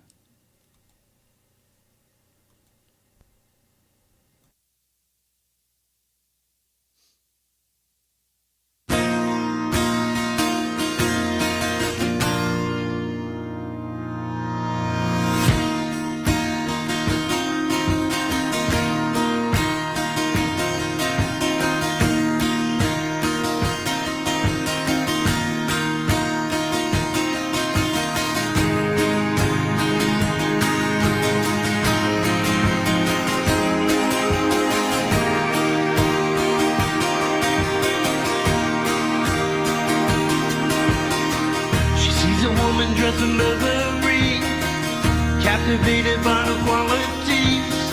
She walks into a plush boutique, just like a mockingbird. She hums.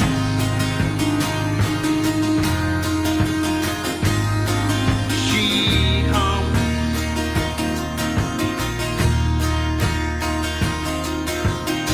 She hears a song on the radio, sees all possibilities, grabs a gear, she starts to play, and just like the mockingbird, she hums.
Frank Terzo hums like a mockingbird, man. With his daughter, Clea, man. Awesome stuff. Rock on, man. Frank, stellar jam, bro. Boom. And you can hear her in there, man. Yeah. Stellar stuff. Oh yeah, she was. Yeah, I mean, when she does that often to these songs. It's we just sit there and say, okay, do your stuff, and Right on. this one was. I was sitting on the other side of the glass, and it was like the stereo sound. It was just beautiful. Rock on. Good stuff. Jen Mack, welcome. Robin Cheyenne, welcome. Anybody that's popped in and I didn't say hello to you all, man. Folks, what I need you to do, man, is Frank is giving away a portion of his proceeds of this album. If you buy it before midnight tonight, all the proceeds are going to go to Oasis, which is a place he works for, man, to help people get back on their feet, retrain them in job skills, and boom, get them out there back in the world after a stint of recovery from addiction, man. Right on. So it's a good cause. Help them out, and yeah, man. Let's get this album out there, get it heard by people, and do me a favor, man. Share out this show tonight on any of your social media that you want to. Don't do it for me. Do it for Frank, man. I want to get him out there and get him heard by as many people possible. So if you have a ways and the means to get this link out to folks that would love to hear Frank's story and hear his music, man, please do so, man. Share it anywhere you'd like, man. Awesome stuff. Boom. Gary, you want to throw that link up there for me, bro? I think I've seen it. I'm having a hard time tracking it over here.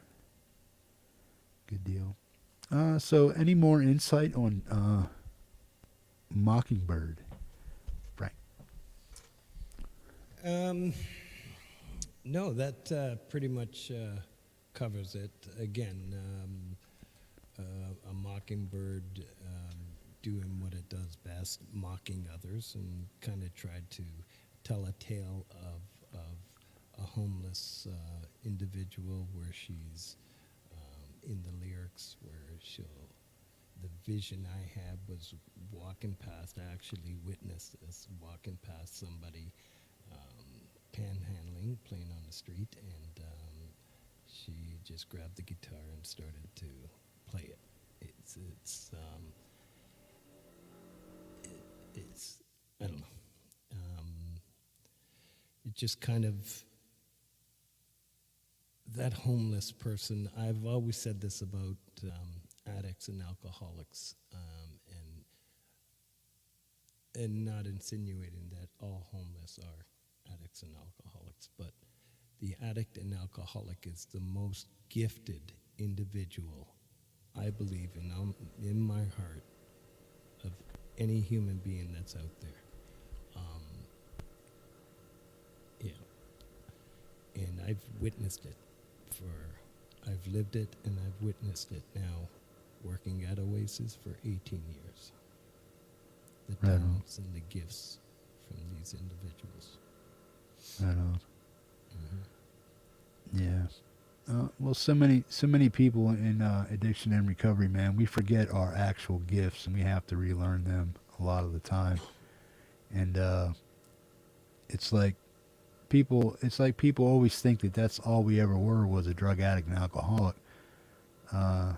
They don't remember, or they don't know all the things and the talents and the forget-me-not things that we actually know how to do.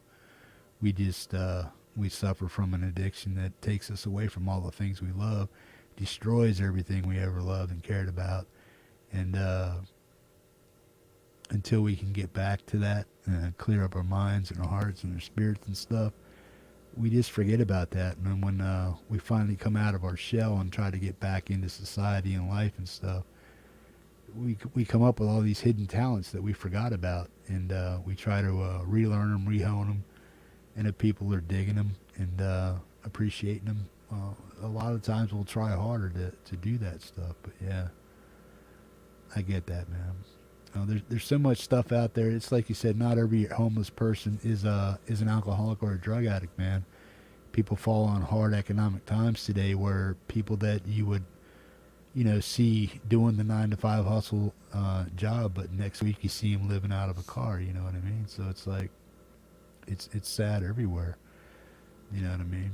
But being homeless and downtrodden, you can fall into a lot of stuff that you normally wouldn't fall into if you weren't out there, man. So, yeah, it's a vicious cycle that goes on out there. We got 2 songs that you're going to perform for us live, right? Boom. Let me see what we got up here. Hums Like a Mockingbird. We have Can't Break Me and Coming Home. Do you want to tell some folks about what Can't Break Me is about? Adversity, persistence, and to never give up. Rock on. Kind of, I'll dedicate it, let's just leave it at this. I'll dedicate this to my Uncle Santino.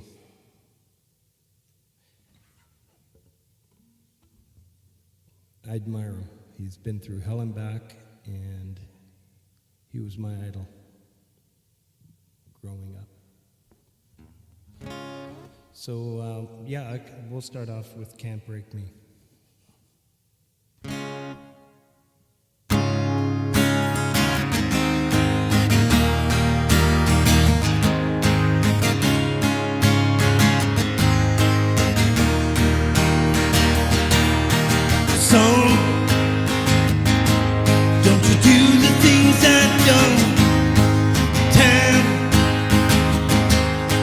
One more last goodbye song.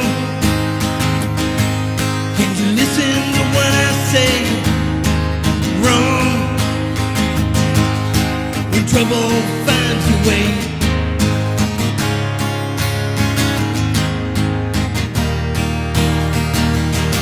well, I've been up Schitt's Creek with the broken paddle, swam my way with the chain and anchor, crawled my way through the drowns of whiskey in the can.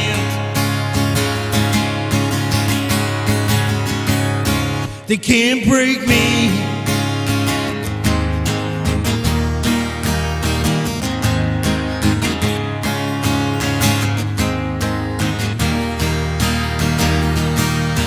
Moving on. There ain't no rest for a wanted man. With the price tag on his head, right, with the pistol in my bag, I was headed west across Highway 1 when they stopped me in my tracks.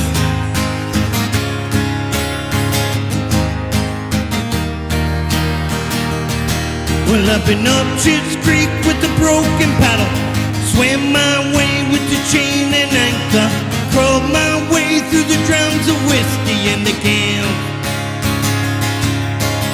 No, they can't break me.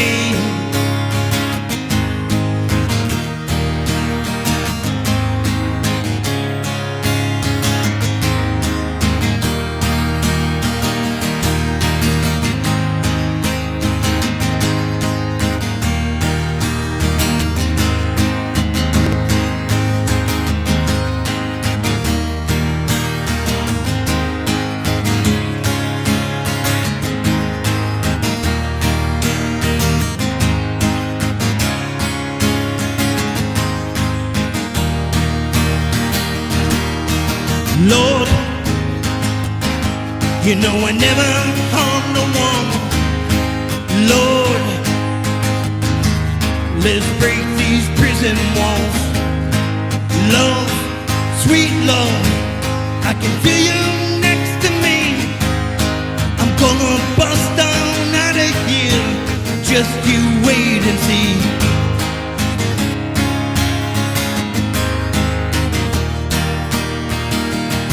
Well, up in Orchards Creek with the broken paddle, swam my way with the chain and anchor, crawled my way through the drowns of whiskey and the cans.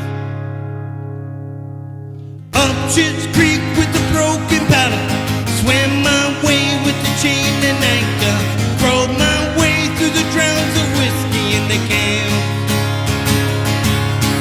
No, they can't break me.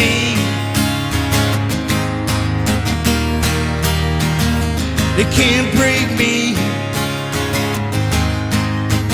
Well, some I tell you, they can't break me. They got me in shackles, but they can't break me.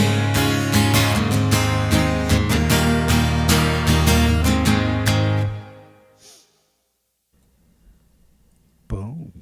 Right on. Thank you. Frank Terzo, Can't Break Me. Frank, do you want to go right into Coming Home? Yeah.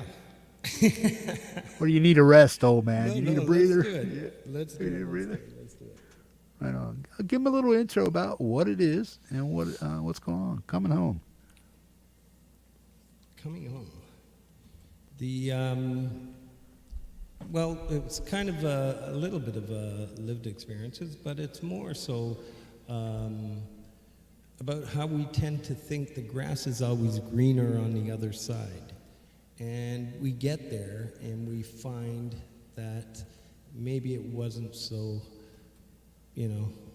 so much what we thought it was going to be. And you find out that all you had to do is just nurture what you have, and that's about it.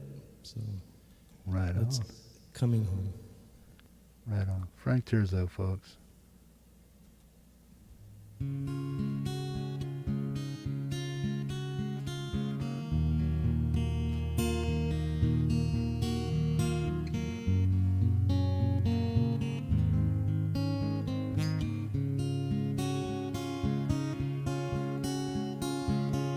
First mistake is when I packed my bags. Thought I'd seen a greener passage.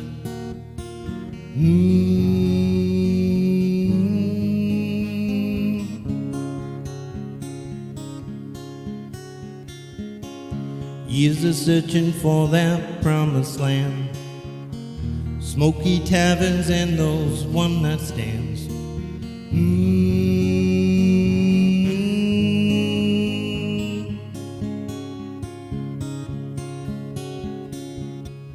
Playing music till the sun comes up. I was trapped in my own storm, all alone in a broken world. It seems to be my home. Looking back, I wish I had a call and tell you how I feel.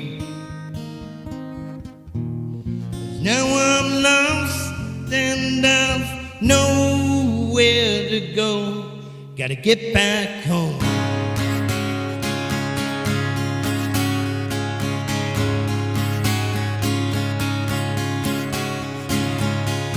Always one foot in and one foot out. Never finish what I started.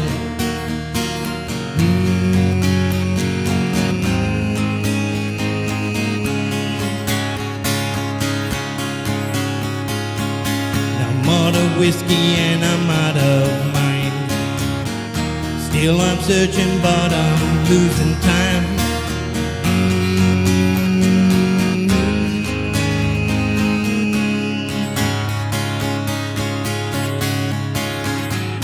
Playing music till the sun comes up. I was trapped in my own storm, all alone in a broken world. Seems to be my home. Looking back, I wish I had a call. Tell you how I feel. Now I'm lost and I've nowhere to go. Gotta get back home.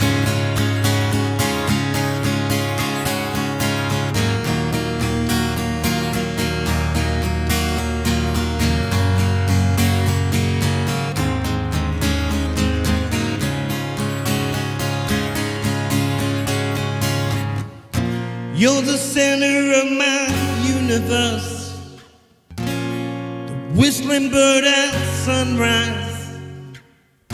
You're the reasons for the songs I write and play.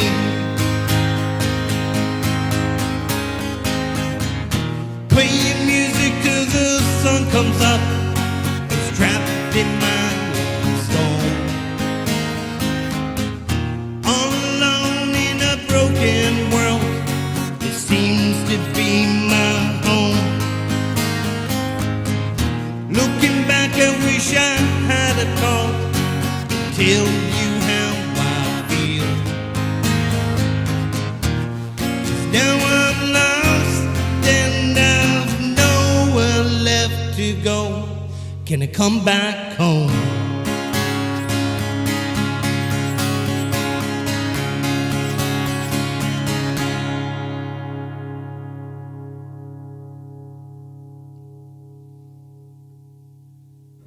Boom. Come back home. Frank Terzo. Awesome stuff, bro. Thanks. Good deal, man. Boom to the boom. Give it up for Mr. Terzo, man. I think the last two songs, called Red Canoe and Made in 64, are hidden songs that nobody's ever heard before, right? That's correct. Yeah. Right on. Good deal. Well, let's check the progress of something here real quick, folks. Boom to the boom. This is from Mr. Terzo's Bandcamp channel. Can you see that over there, Frank? Okay, wait. Hang on. It should be over there. I mean, you could see it though, right? Okay. Let me see if I can make that any larger. I don't think I can, but yeah.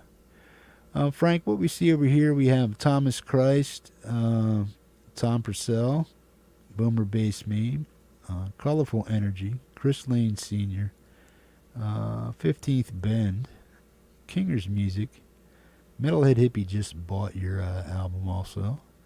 We have Folk Punk over here. We have Kid K Music and David L, man. So we have 1, 2, 3, 4, 5, 6, 7, 8, 9, 10, 11 people so far have purchased your awesome. album, man. Right on, man. Folks, Thank you. remember, the money that goes into this album till 12 o'clock midnight goes to raise and help support Frank's commitment to those in recovery trying to better their life at the Oasis Center, man. So if you can help out Frank and purchase that, it's going to help and be put to a good cause, man. So don't be bashful, folks. If you have a few dollars, help him out, man. Right on. Good deal. Frank, awesome stuff, man. I'm glad you're doing that for the folks there, man. Folks, give what you can. I know it says $10, but if you got a few extra, stretch it out. Canadian dollars aren't that strong, so give more. You know what I'm saying? But yeah, so help them out, man. Rock on. I bought it too. Oh, when did you buy it, Lori? Yeah. You must not have sweet talked it enough to show your picture over there. Boom. Now, if you bought it as a download or a Bandcamp album, I don't know how that works, if it's just MP3s or this or that, if your photo shows up or not, but yeah.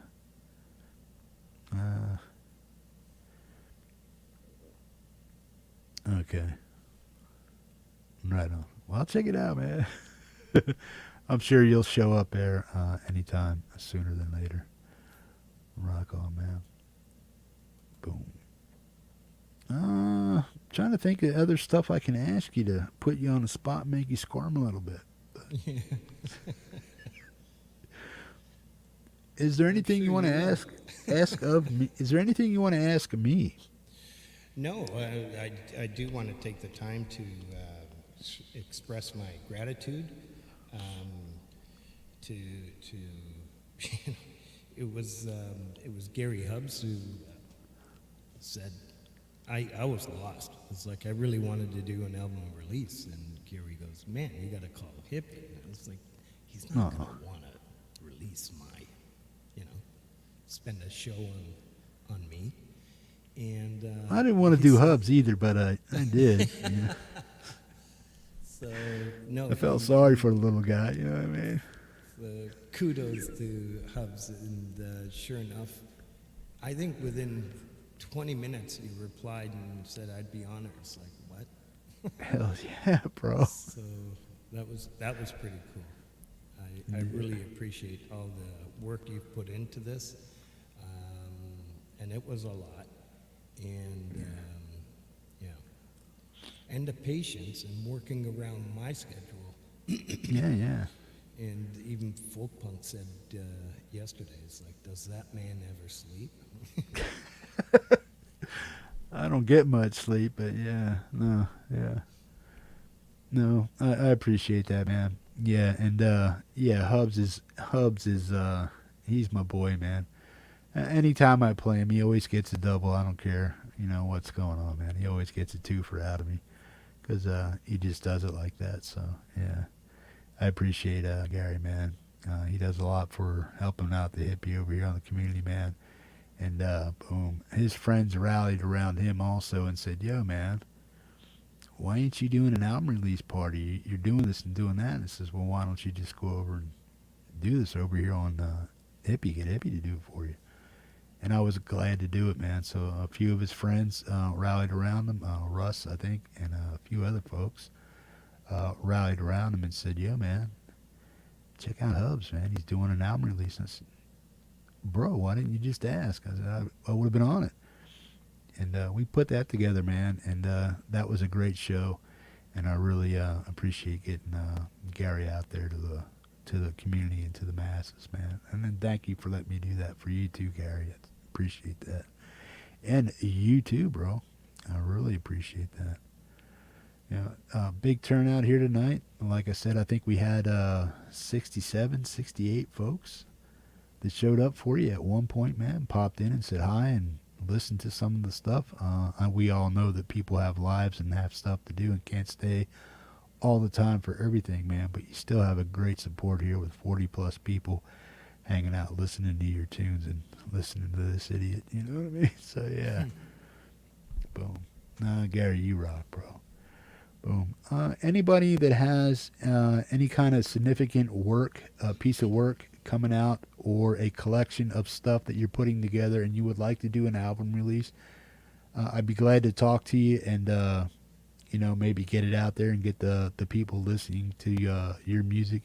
That's all I do here, man. That's what this channel exists for. It's just to get your music heard, get it out there to more people, to offer you guys more encouragement from this community to you to keep producing music, become proactive in what you do with your own music, learn what others are doing to get their channel built up, getting people over there to listen to it. Frank can give you some tips on, how to place ads and stuff like that to get people over to your channel. If you're serious about making music, or if you're just a, weekend warrior that pops out a song and just sees what people want to do with it, that's fine, man. I'm glad to have you here in the community and on the show. But if you're serious about creating albums and wanting to get it out there to the masses and to more people, I'm glad to do my part and help you out with that, man. Boom. And that goes for anybody. So if you have something you want to release, an album release, and if you want to do it here on the Metalhead Hippie channel, I'd be glad to do it for you. Anytime you want something played on this channel, all you need to do is send me an email with the link and say, "Hey, Hippie, can you get this on the show?" The answer is always yes. It may not be the show you want it on, but it will eventually get on the show, man. There always is criteria for getting on the show. Can't be overtly political, religious in nature, or show hate or violence towards anyone of any color or sexual orientation. It just won't be shown, man. There's enough cruelty and bullshit going on the planet right now that it doesn't need to be over here on the hippie show. And we always try to keep it hip, slick, and cool over here and with a PG rating for the most part. But we all are adults over here, so always treat each other with kindness and respect and take that out there in the world and do the same thing for people out there. I always say if you're looking down upon somebody, man, I hope you're offering them a hand up, not a handout, and, show them a little love and respect, man, right on, because you don't know what's going through anybody's mind at any given time. And, yeah, man, a few kind words and a smile and a handshake or a hug can go a long way. And actually saving somebody's life, man, or turning it around, you know what I mean? Because we're all looking for that glimmer of hope, I believe. And boom, just like Frankie puts it out there in his music, and I really appreciate that, man. So kudos to you for that, Frank. Right on. I want to thank everybody from Frank's family for showing up tonight. Extended family, aunts, uncles, co-workers, boom, sons and daughters, wives, ex-wives. I don't know who all showed up, man, but yeah, man, you had a lot of love and support here for you tonight, Frank, and that is way awesome, man. So thank you all for that, man. Right on. Any words? No, just I appreciate, once again, everybody's support within the community. Thumbs up to my family and everybody who showed up. The gratitude and the love I have for Clea, who's, it's not often you can say someone more than half your age has, inspired you so much to and help me get to the point that I'm at.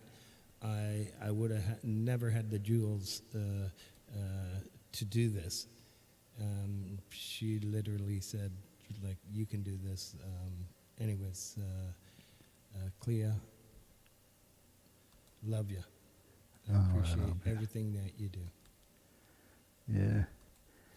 So you're saying you might be old, but get up off your ass, Frank. Let's do this.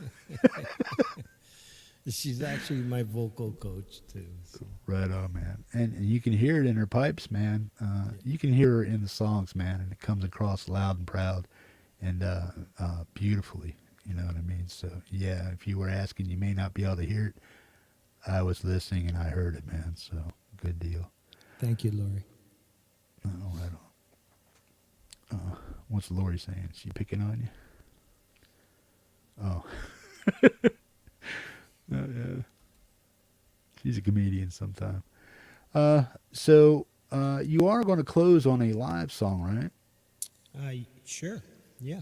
And it's something out of your bag of tricks from back in the day, right? Oh yeah. I've got a couple of those. Well, can we get a couple or just one? Would you like me to play it now, or did you want to play? Well, we got two of the lives, and we were going to close on a live thing. Right. But if you can pop out two live songs at the end, I'll take it. But if you're like too old and you can't hang with the hippie, that's another thing. That's cool. Yeah, it's not so much me. It's I'm sure there's Shauna's probably saying no, stop playing. Yeah, like, shut up. We hear this stuff all the time, right? Yeah. She's just above me and probably wants to sleep. Stomping on the floor. Let's rock on. Right on. So you want to do that? You just want to play these two songs and then we'll close it out the way we discussed? Yeah, let's do it. Right on, folks. I want to thank everybody for showing up and definitely supporting Frank and his new album release.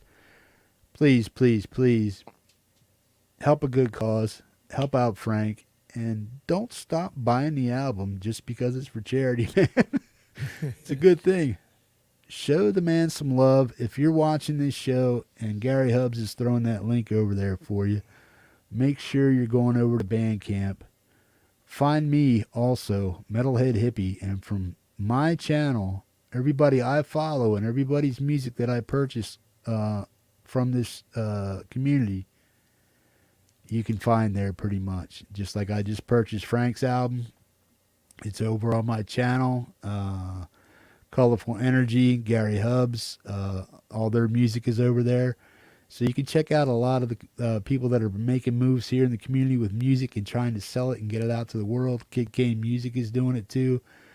Boomer's got a few songs over there. There's quite a few people that have songs and music over on the Bandcamp, and it's my new thing right now to try to support those folks and get them a little bit of a, because that's where it's all at. The full, unadulterated album. It's right there.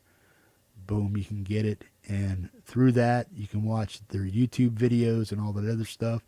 Whenever you're watching somebody here on the Metalhead Hippie show, whenever I'm doing a show, always look down in the description and see who's who and who's doing what. And also, whenever you see a link being thrown over in the chat to the person that's being premiered here on the show at that time, look over and see the link. Always look down in the description for any of their social media, or if they have albums in a Bandcamp page, a Spotify, whatever, man.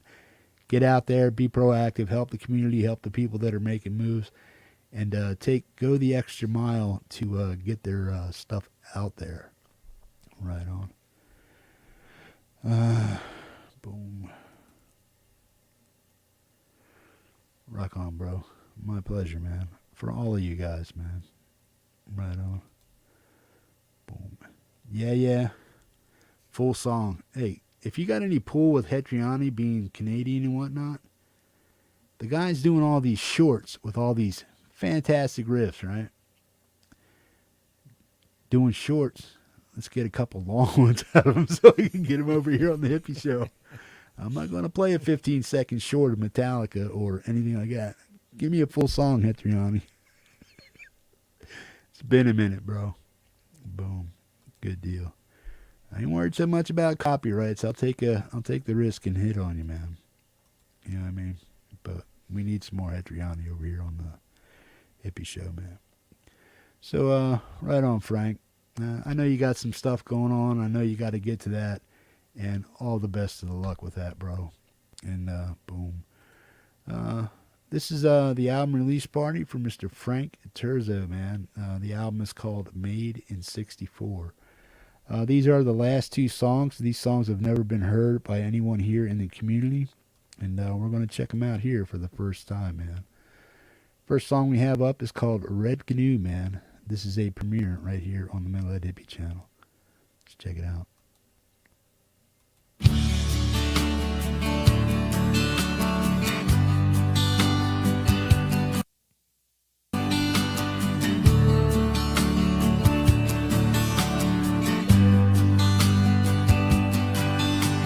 Lately I've been dreaming fireflies, sitting by the fire alone. I want you to know, I wish you could see that everything's just fine here. Stony Lake is just a fading memory. Northern lights still brighten up my day.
In memory of Bruce McAfee, man.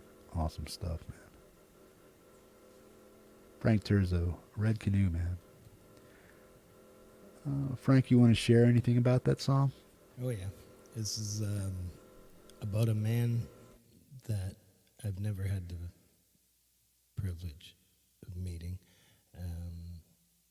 It's Shauna's dad and Clea's grandfather, and it just seems that I know so much about this man that I had met him, and all the stories, pretty much every one of those lines are the stories that I hear coming from Shauna herself and her brother, who was both of them in the video, and a wonderful man. And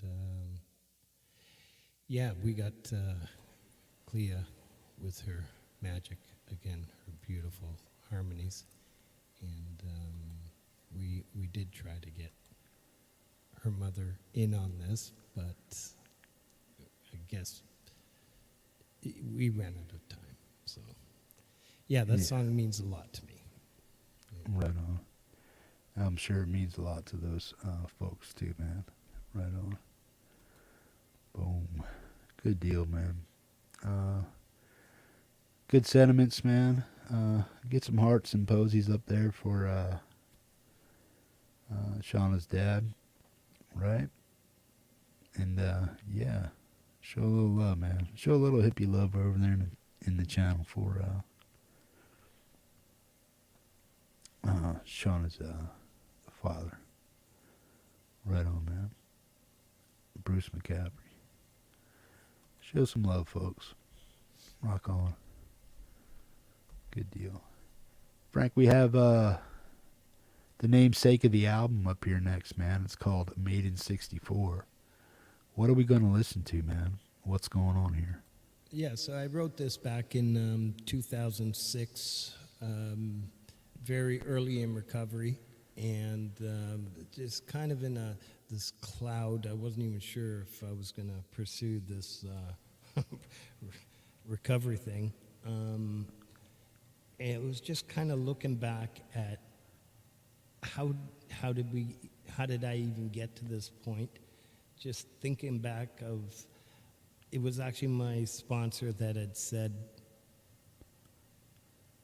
you're a good man. You're sick, but you're a good man. I never saw, I went through a run, like I said, of good 10 years. I couldn't remember anything good that I did. And so I just kind of put together these different verses of just memories of how things were, and it actually helped me to remember who I was and the times. Yeah. Forgotten days. Yeah. So this Made in 64, the whole concept was based on this song, knowing that I'm going to put it at the end. It kind of just brings these last 18 years all together for me. Right on. Boom. This has been the album release for Mr. Frank Terzo, called Made in 64, and this is the namesake of the album, man, and the song Made in 64. So let's check it out, man.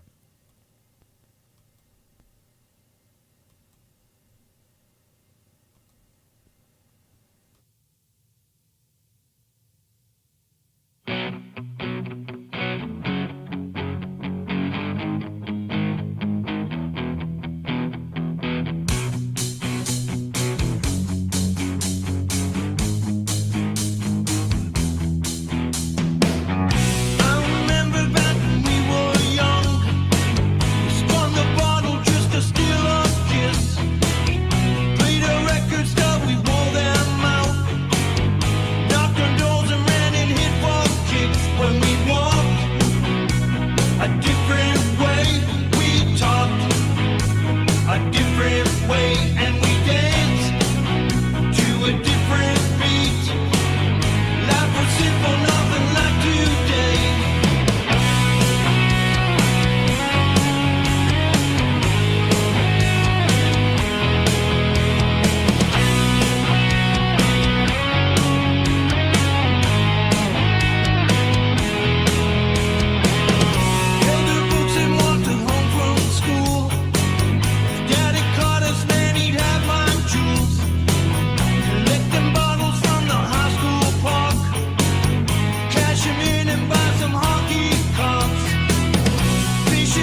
Frank Terzo, Made in 64.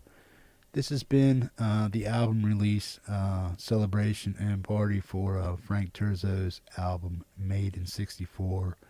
You just heard the song that the album was made for, and boom, all the songs on there are totally stellar. That one is a big surprise, man. A little different, but still, you got your hooks in there, bro. It all sounds great, man. Boom. Well, man, these kudos just ain't stopping, man. Right on. Folks, what I need you to do is go down there and hit that like button. If there's 10 of you folks, or anybody that hasn't hit that like button yet for Frank, make sure you're doing it, man. If you're watching this in a rerun, get this way up over 100 likes, man. Anybody out there that hasn't hit that like button for Frank yet, please go ahead and do so, man. Frank, I'm going to do roll call here, and boom, just to let you know who's still hanging out here. Come out and say hello and goodbye to Frank tonight. Thank him for putting out a hell of an album, and boom, show him some support. Gary, throw out that link a few times, and if you're going to buy the album tonight, buy it before midnight East Coast time, and Frank's going to donate all the money to Oasis Center for helping recovering addicts and alcoholics get back into the swing of life with job searches and whatnot. So, Frank, any last words for these fine folks over here? No, I just, once again, I appreciate all the support that I've been getting from this whole community. I appreciate everyone who's come out to watch this album release party. And yeah, this is it's unbelievable, this Right feeling on. that I'm feeling right now. I'm just so grateful to all of you. Thank you, and thank you so much, Jeff. I really appreciate everything you've done. Never worry, and that you bro. continue to do for everybody in this community. Thanks, man. Appreciate that. Anybody that's been touched or moved by Frank's music tonight, please make sure you're going over to his YouTube channel, subbing that up, and make sure you're going over to his Bandcamp page and my Bandcamp page to find Frank and maybe offer up a purchase of that album, man. I'm going to read off some names here real quick. We have DD Files, Gary Hubbs, Boomer Bass, Folk Punk, KK Music, Robin Cheyenne, boom, Colorful Energy, Boomer Bass Meme, Chris Lane Sr., Lori's Mishmash, Robbie Stingle, Feisty Feather, Hetriani, Bridget Christine, Kinger's Music, Kyle Sullivan, Clea McCaffrey. Clea, awesome stuff that you put on that album with Frank. Way hip, slick, and cool, man. Crangus, Tom Caraher Music. Who else we got? Hetriani, yeah. Come on out and say goodnight, folks. Hey, Ryan. Hey, who you saying hi to? Ryan, Shauna's brother. Oh, hey, Ryan. How you doing, man? Boom to boom. Who else we got? Come on out and say goodnight. Shauna McCaffrey. Thanks for taking care of Frank, man. Good deal. Epiphonium. Crangus, Mosh Pit Crew, number 4, man. Zach Thong. Zach, good deal, man. Lloyd Hollebeek. Music Therapy Laz. Miss Janice Lala. What else we got? Folk Punk, Folk and Blueser, good deal. I think we got pretty much most of them. Folks, if you haven't hit that like button for Frank, go do it. Gary, throw out that album over there for them. Folks, make sure you get over to Bandcamp and get that album off of Frank, man. The money's going to a great place, and we'll be giving some Frank's albums away when I do my end of the month giveaway here for February. Frank, thank you very much for allowing me to do this, man. I knew it was going to be a stellar show. I knew people were going to gravitate towards your album and also help you out with a great cause, man, with what you do for recovering addicts and whatnot. So good deal, man. What do you got for us heading out of here? And we're just going to do the goodbye like we said earlier, man. So let people know what you're singing about.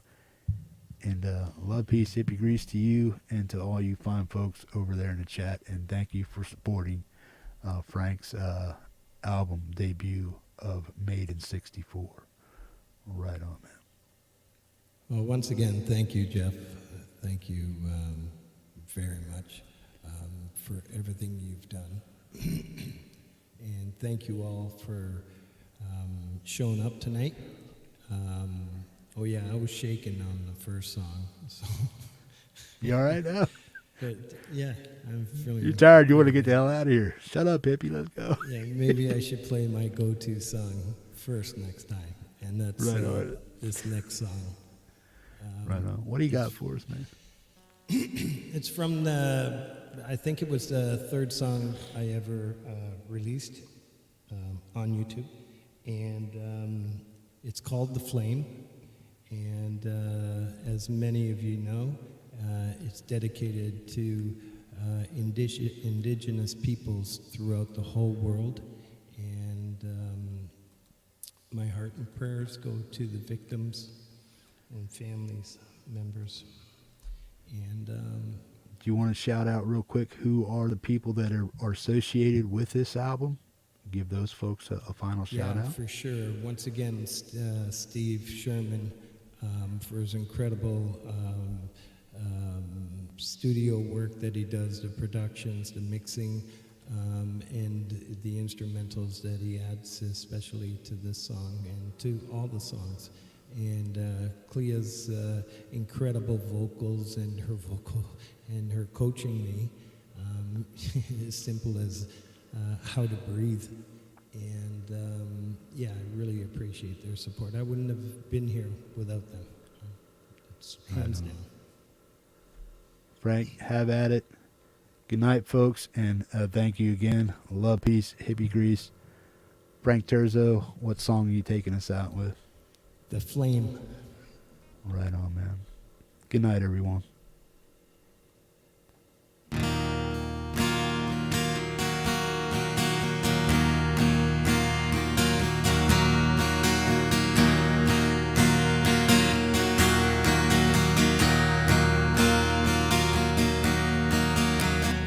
Sitting, sun is sitting, cities falling, people screaming.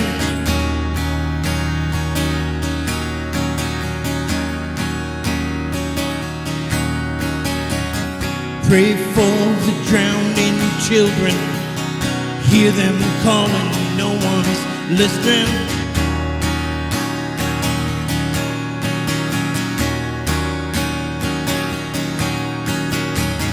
People pointing, no one takes the blame. No sense in trying to fight it. It's all the same. Shattered dreams, spirits stolen, shadowed souls, fallen minds. Has our love lost its reason? Has our love lost its flame? Don't tell me times are changing. Heard that same old shit since I was 10.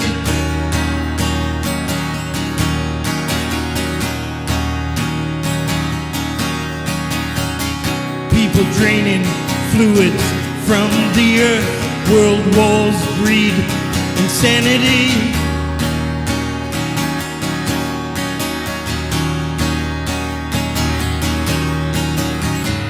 Humanity's lost its grip, no truth, no hope, no peace. It's just you and me. Shattered dreams, spirits stolen, shadowed souls,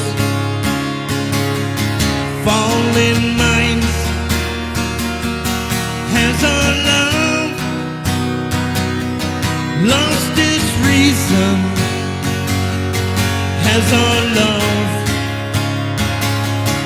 lost its flame.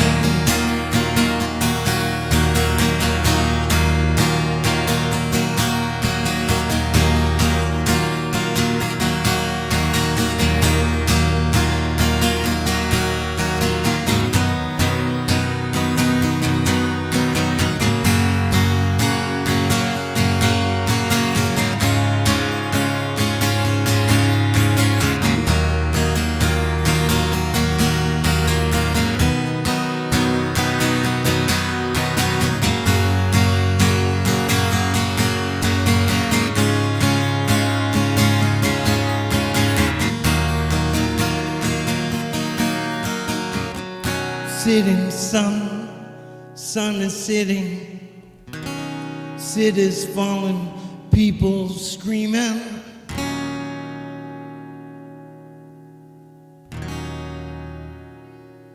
Shattered dreams, spirits stolen, shadowed souls, fallen minds. Has our love lost its reason? Has our love lost its flame?